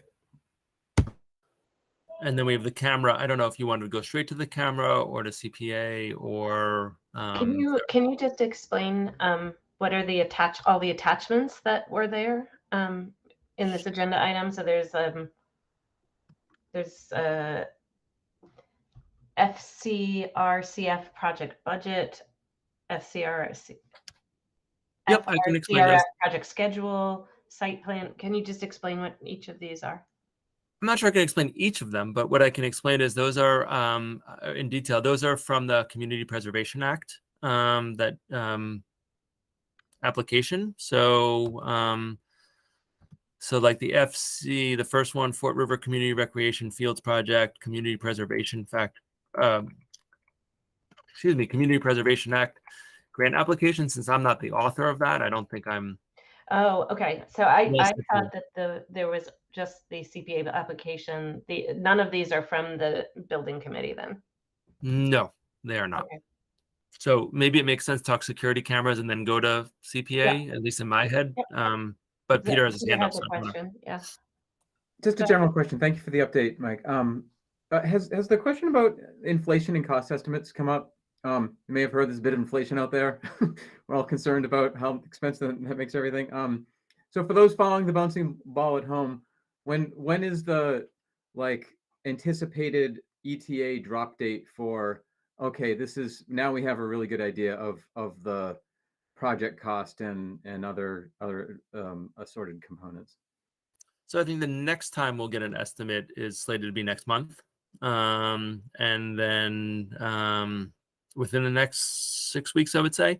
But then there's further refinement that'll happen through the winter, and we get to project scope and budget, where you get a budget number that is more firm, I would say. And that would be in the spring, you know, ahead of the MSBA's consideration of project scope and budget and their approval, and then potential town approval. So, you know, the cost estimating, and it goes on from there. I mean, in fairness, it will continue to go on, and then you get, you know, if cost escalation still comes up, then, you know, you get into value engineering, which is basically a fancy term for cutting costs to make sure you fit your budget. But it sounds a little better when it says value engineering, right? And so that process continues, but in terms of the next cut at it, we're looking at, you know, sometime December or January to share that back.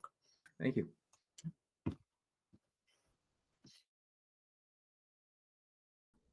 I keep losing my cursor. So,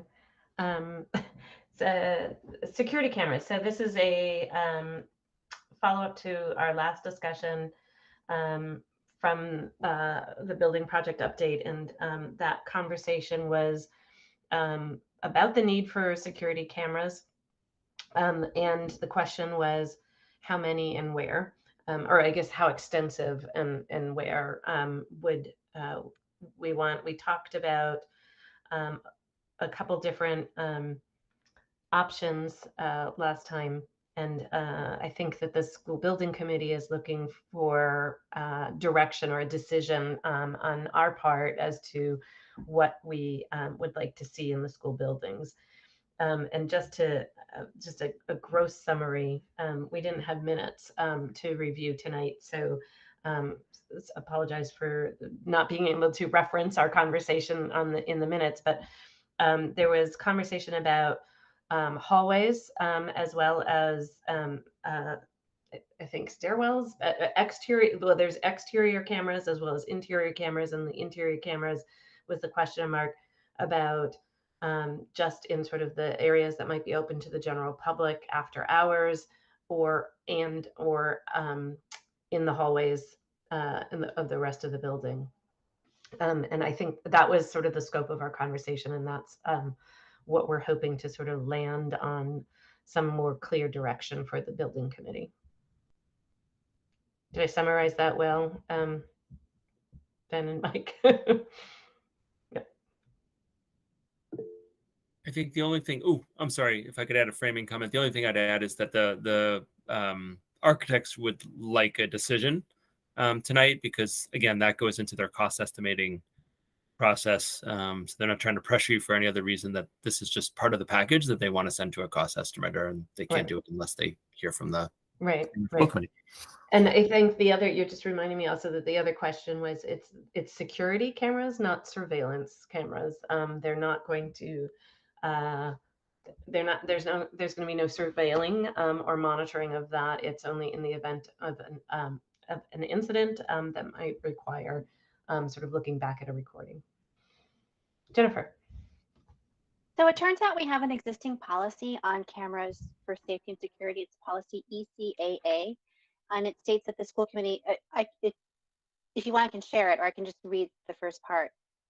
The school committee authorizes the use of video cameras on district property to ensure the health, welfare, and safety of all students. Then it says video cameras may be used in exterior locations as deemed appropriate by the principal in consultation with the superintendent. So I didn't realize that we had an existing policy the last time we talked about this, but it seems to me that the school building committee can go ahead and they can go ahead and count on exterior cameras based on our existing policy. If we wanted to consider interior cameras, I feel like this is something that should be referred to the policy subcommittee. I realize that timing is an issue, but that should be referred to the policy subcommittee to address the issue of interior cameras as part of this policy, or as a different policy, before we make any decisions, since we have an existing policy that only mentions exterior cameras. I guess the question I would ask is, if it only mentions exterior, does it prohibit interior? Because in my mind, if it's not prohibited, then not sure about, is there a policy needed if it's not prohibited? But Peter has his hand raised. So yeah, that was my first comment, is that, I mean, my reading is that it allows exterior, it says nothing about interior. So I don't see a vote tonight supporting the cameras at the entrances, if they're technically in the exterior, as violating that. I think the second thing is, policy subcommittee is for policies that affect all the districts. That's like pretty much the function of it. We are effectively our own policy subcommittee as Amherst, because this is a decision that only affects this building. And I feel like we talked about it last time, and we're talking about it now. So I don't see structurally, procedurally, the purpose of doing that.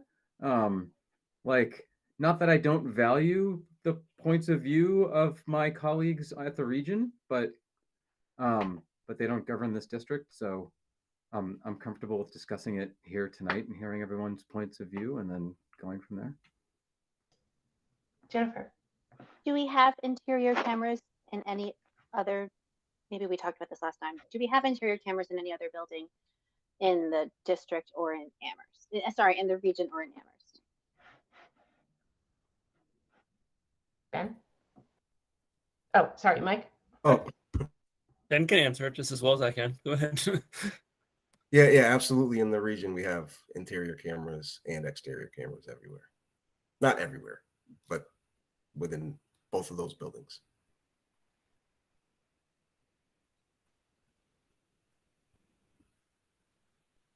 I would just say that we've had them there for a long time. It definitely predates my role as superintendent.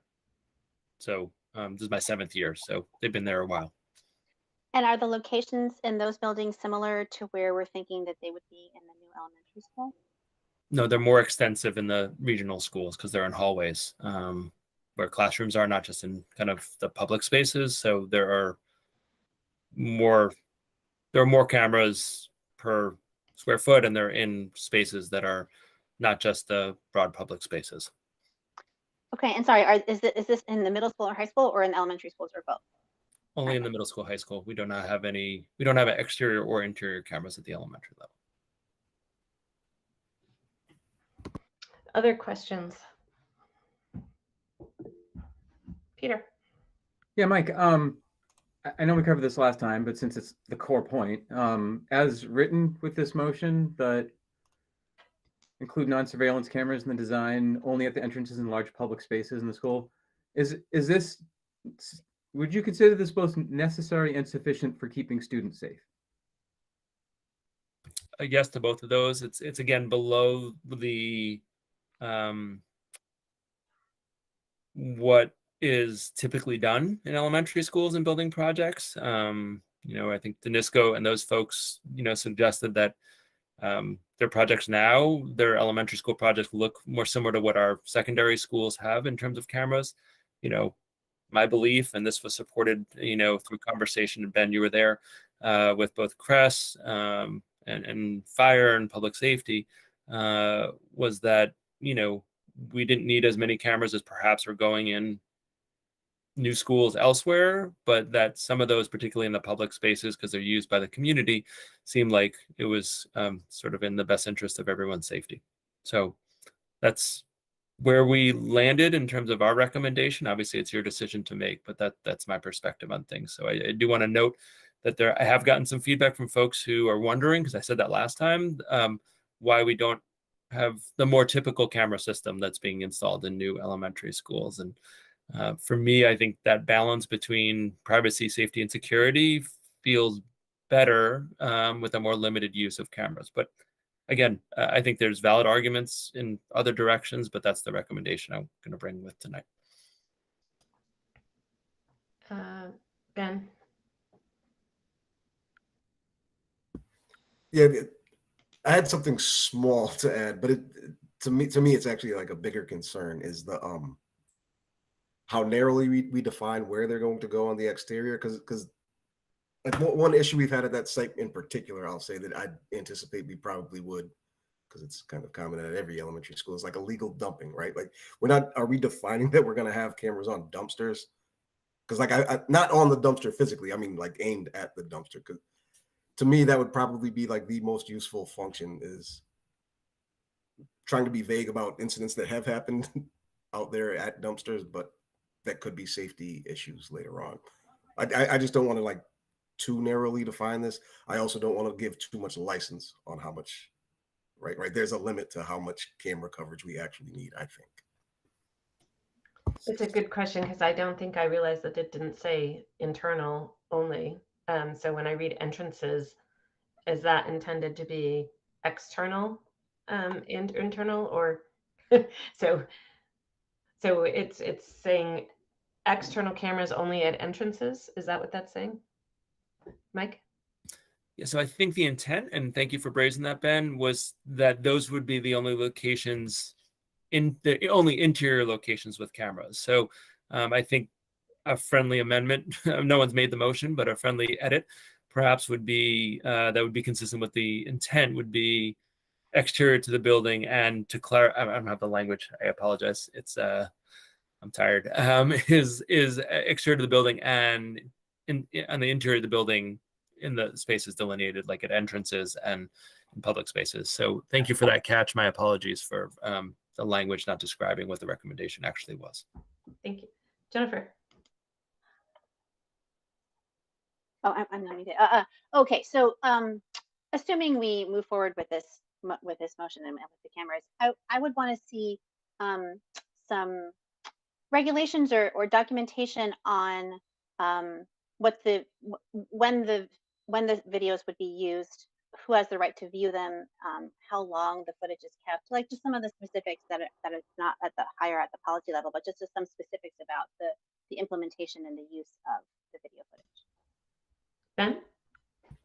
I was absolutely just going to amplify that as well. Is that because to be honest, like how I've seen cameras used within this town in schools, I think we have it right. I think we need to solidify that, put it in writing, put a stamp on it, because we're not all going to be here at some point, right? And when we pass that torch on, I'd like to see like a responsible use, and because I think we are very careful in how cameras are used in the buildings, and I'd like to see that continue. I think we have a good system. I think we should be putting that down so folks can see it. Yeah, and we do have that, and that's something I could bring to a future meeting for you to look at about what our protocols are and who gets to view it and those pieces. So I agree, and I think it's good to think the longevity of that piece, being in place. So absolutely support that being a future item and getting more feedback on it. It's been a while since we've gotten feedback. I mean, sort of when they went in at this regional schools, there was a lot of discussion, but that was a long time ago. And this is a different group because we're talking about the elementary. So I think that'd be a topic that's time well spent describing that and getting feedback. Peter? I move to include non-surveillance cameras in the design of the new elementary school building only on the exterior and in the interior at the entrances and large public spaces in the school. Second. Moved by Peter and seconded by Allison. And we'll take a roll call vote. Peter? Peter, aye. Ben? Ben, aye. Jennifer? Jennifer, aye. And Allison, aye. Thank you. The motion passes unanimously. And now we'll go back to the question on this CPA funding. So this is was included as a discussion. There's I guess some conversation about whether the school committee, well, as the petitioners have requested, is that either we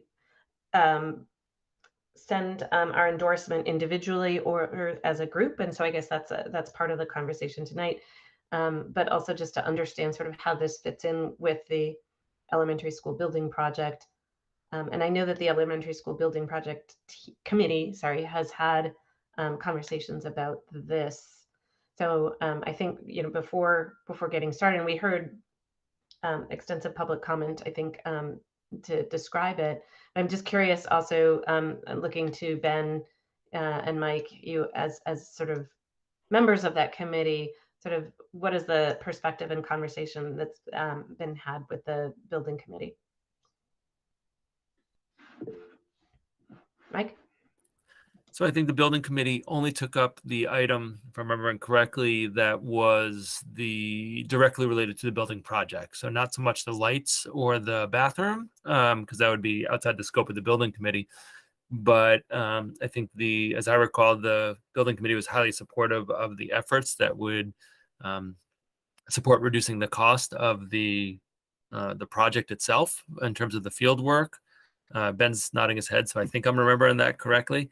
And I certainly was as well. So I think that's where the school building committee stood on it. As it relates to the structures of the bathroom and lights, that would eventually require a vote of the school committee because it's school property. And, my understanding is that would eventually require a vote to allow community use of or building structures that are not designed for the school because the school doesn't use those. The school's not open when you would need exterior lights, nor are the bathrooms designed. I don't expect or assume that would need to happen tonight because this project wouldn't actually happen that soon, right? Lots of work will have to happen, and we're talking a couple years in the future. But I think in terms of the CPA group, my guess is they're looking for some broad support, support broadly put, I should say, not necessarily a vote of this body tonight on, things that are 4 years down the line or 3 years down the line.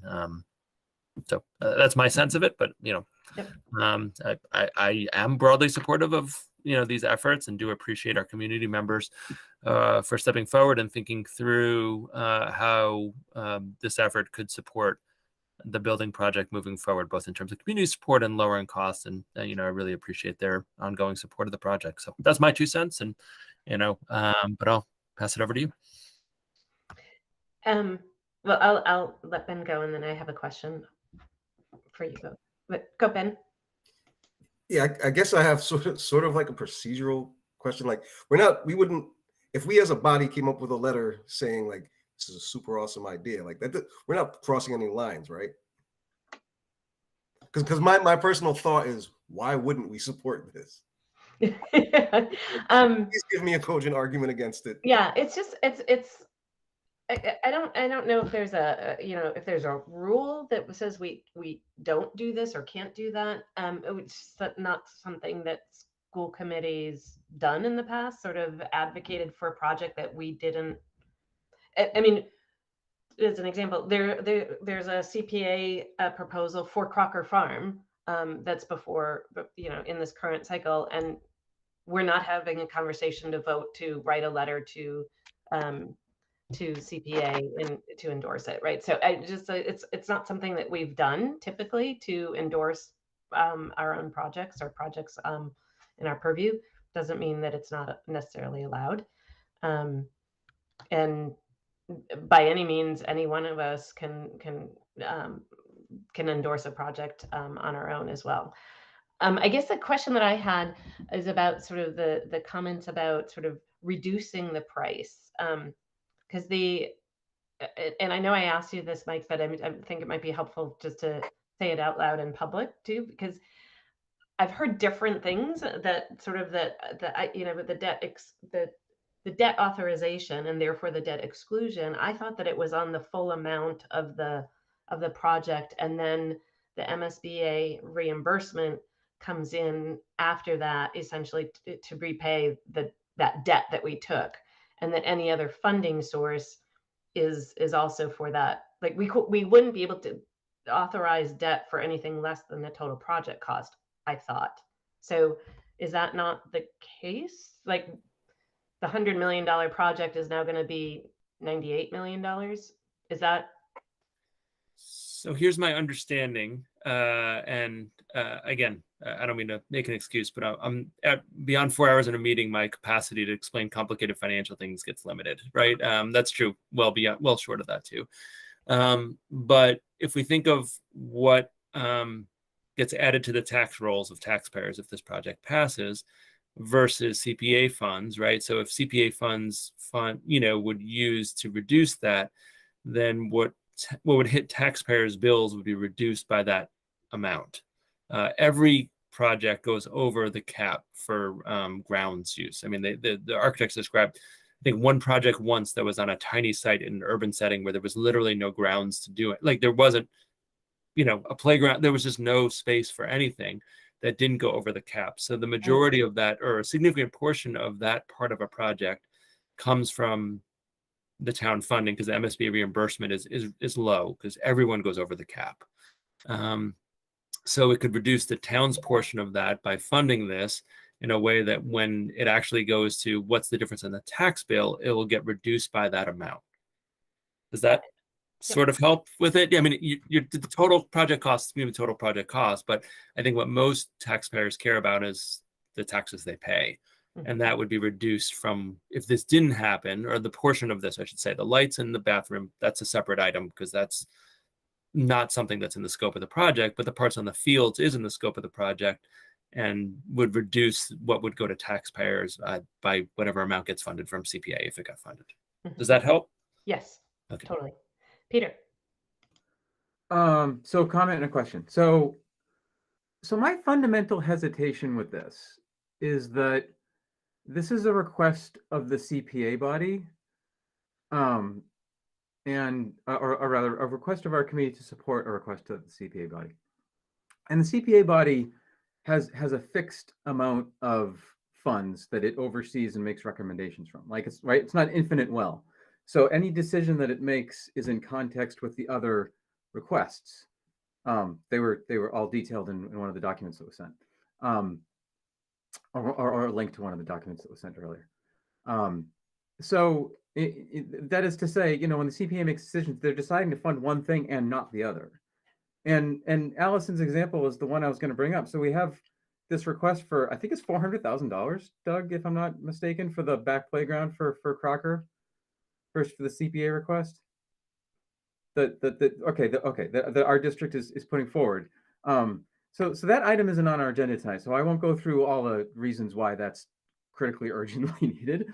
But like Allison said, like we're not advocating for that, right? And that's a pretty big item. And so if you're from the point of view of the CPA, you have this 3 million odd request, which brings me to my clarifying question. I don't know how much we're talking about if you take out the lights in the station there, or whatever the what is the dollar amount that the ESBC said they support? That's my clarifying question. But but from the CPA, whether it's 2 million or 3 million, and you have this $400,000 request and the other requests, they have to go through that process and decide what's appropriate for the town, right? And I was really impressed with the questions that the detailed questions they put through, and the answers that were provided. So it's a very detailed process, and they have to go through that and make a recommendation. And then the town council further has to then approve and go through the same thing again, right? Because they don't have infinite money either. So that's my hesitation. It puts us in a real awkward position of like if we were to like formally endorse only this particular request, of like being in competition with ourselves, right, for a fixed pot of money. And I mean, I appreciate the effort and the creativity to reduce the taxpayer demand. I just that's my question and comment at the moment. Doug, did you have a clarifying? Because Jennifer's hand is up. Were you have a clarifying comment? It's very quick. Okay. The request, the CPA request that the schools put in for the Crocker Farm Playground was for $450,000. Great, thank you. Jennifer. I move that we publicly endorse both the Crocker Farm application and the Fort River Recreational Fields application to the CPA.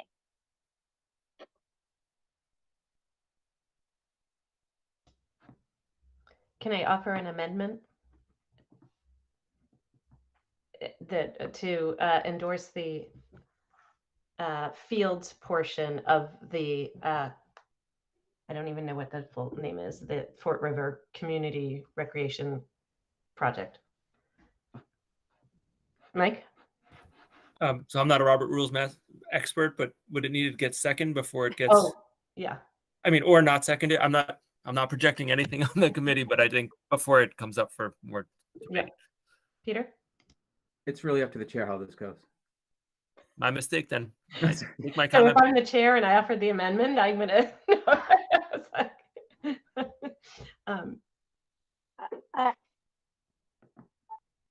So sorry, are we waiting for a second, or am I commenting on the amendment? I'm just gonna scan the room, and are folks okay going forward with the amendment, or do we want to second the motion first? Okay. You can comment on the amendment. Okay. So you're saying that we should say we're publicly endorsing the field portion.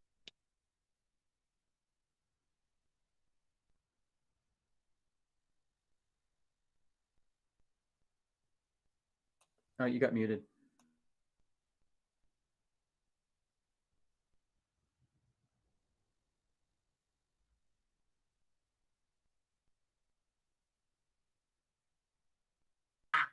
Okay, now can you hear me? Yep. All right. Okay, sorry. You're saying we should endorse the field portion of the Fort River Recreational Fields CPA application. So we would be saying we don't support the comfort station and the lights? Correct.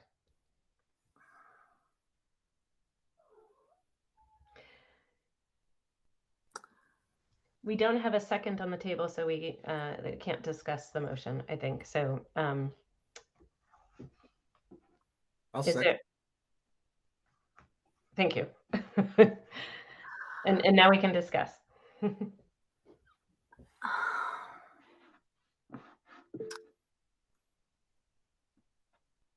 If you need a moment, Jennifer, are you okay if I go to Peter? Yeah, go ahead, okay. sure. Peter?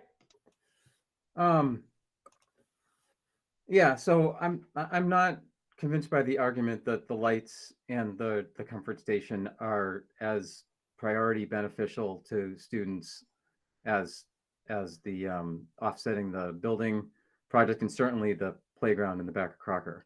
I think a valid argument can be made that they benefit students in such that students are residents, and when they get out of school, they're close to the field and they could be coming back at night and using it. And you know, and I don't doubt that some students would, but I think that same could be said for a lot of town students, given that students are a subset of Amherst residents.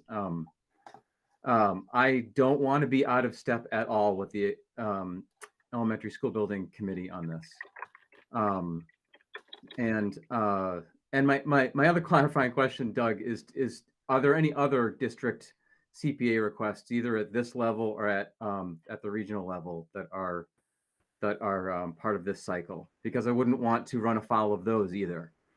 No, sure not. And the last part of my comment is that I still feel hesitation that I'm putting pressure and stepping on the toes of the CPA. I'm very conscious the CPA is not an elected body.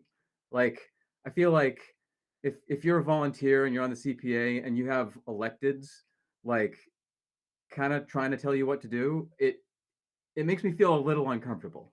You know, I could be talked into it, but I just have to be honest that that's a consideration.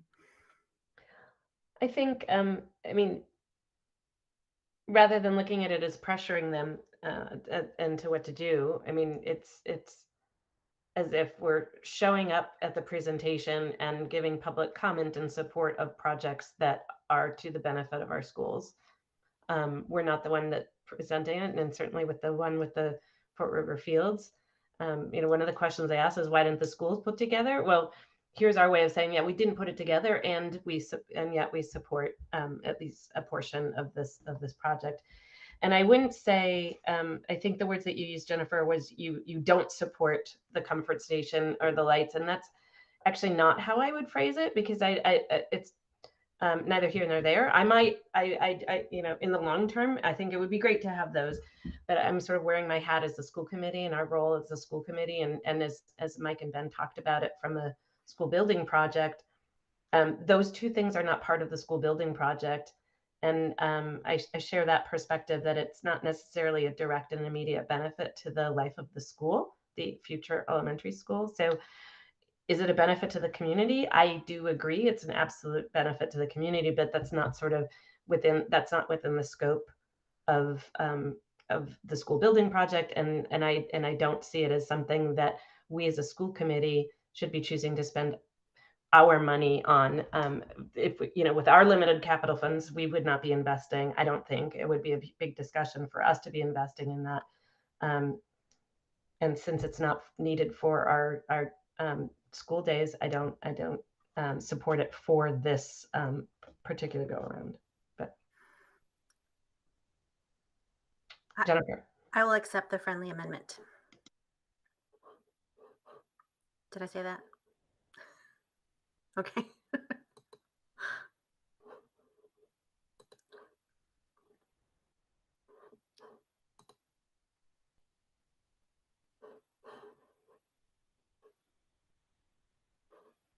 oh, I was muted. Sorry, Peter. I said your name and I'm like, why isn't he talking? So Doug, if you could just clarify, are there other school CPA requests in this cycle? Because I don't want to not include them if that's what we're doing here, is just saying, generally speaking, we endorse CPA requests that either are made direct from the schools or directly affect the cost of the override. And then, so the phrasing of the motion is the fields portion.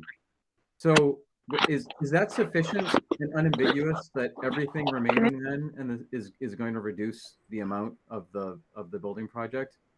I just don't want to include little, like, I don't remember all the detailed components and subcomponents that are included in this request. So I don't want to be accidentally endorsing portions that aren't covered.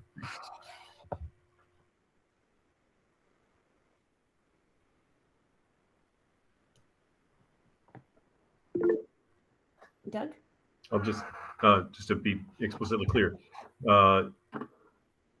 to my knowledge, other than the request for Fort River, the only other request that's schools related is the Crocker Farm Playground. We've already handled the track and fields earlier, so there are no other CPA requests in this cycle.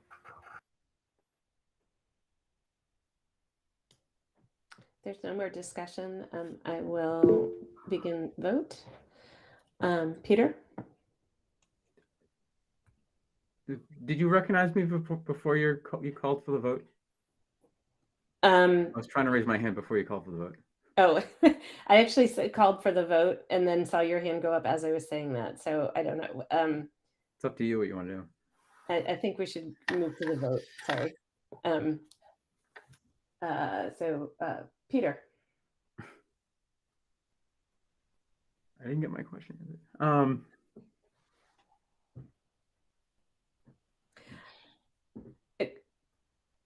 I'll go over to Ben and then come back to you. Ben. Ben, aye. Allison, aye. Jennifer. Jennifer, aye. And Peter. Peter, aye. Thank you. The motion passes unanimously.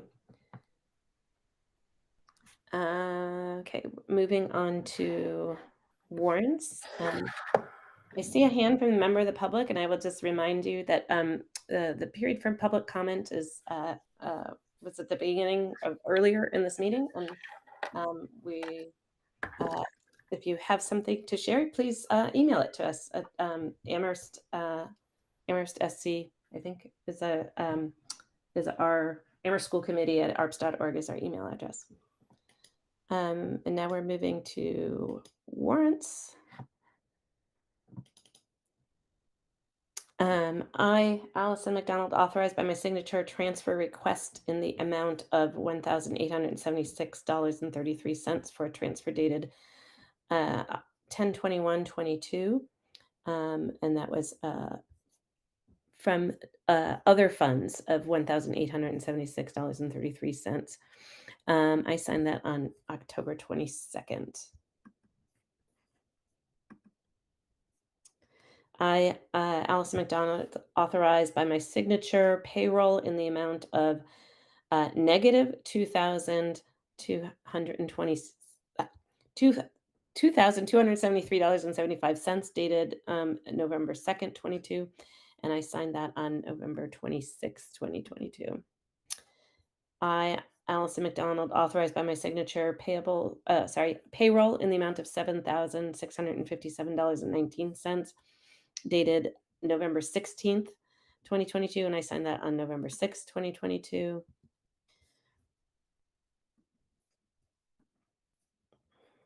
I, Alice McDonald, authorized by my signature payroll in the amount of $761,478.45 dated November 16th, 2022, and I signed that November 15th, 2022. And I authorized by my signature payroll in the amount of $974.57 dated November 2nd, 2022, and I signed that on October 22nd, 2022. And we have gifts.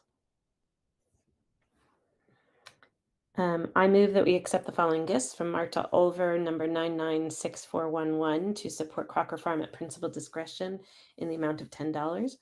From Lucia Spiro, Pershing, check number 40284788354, to support Crocker Farm at the principal discretion in the amount of $400.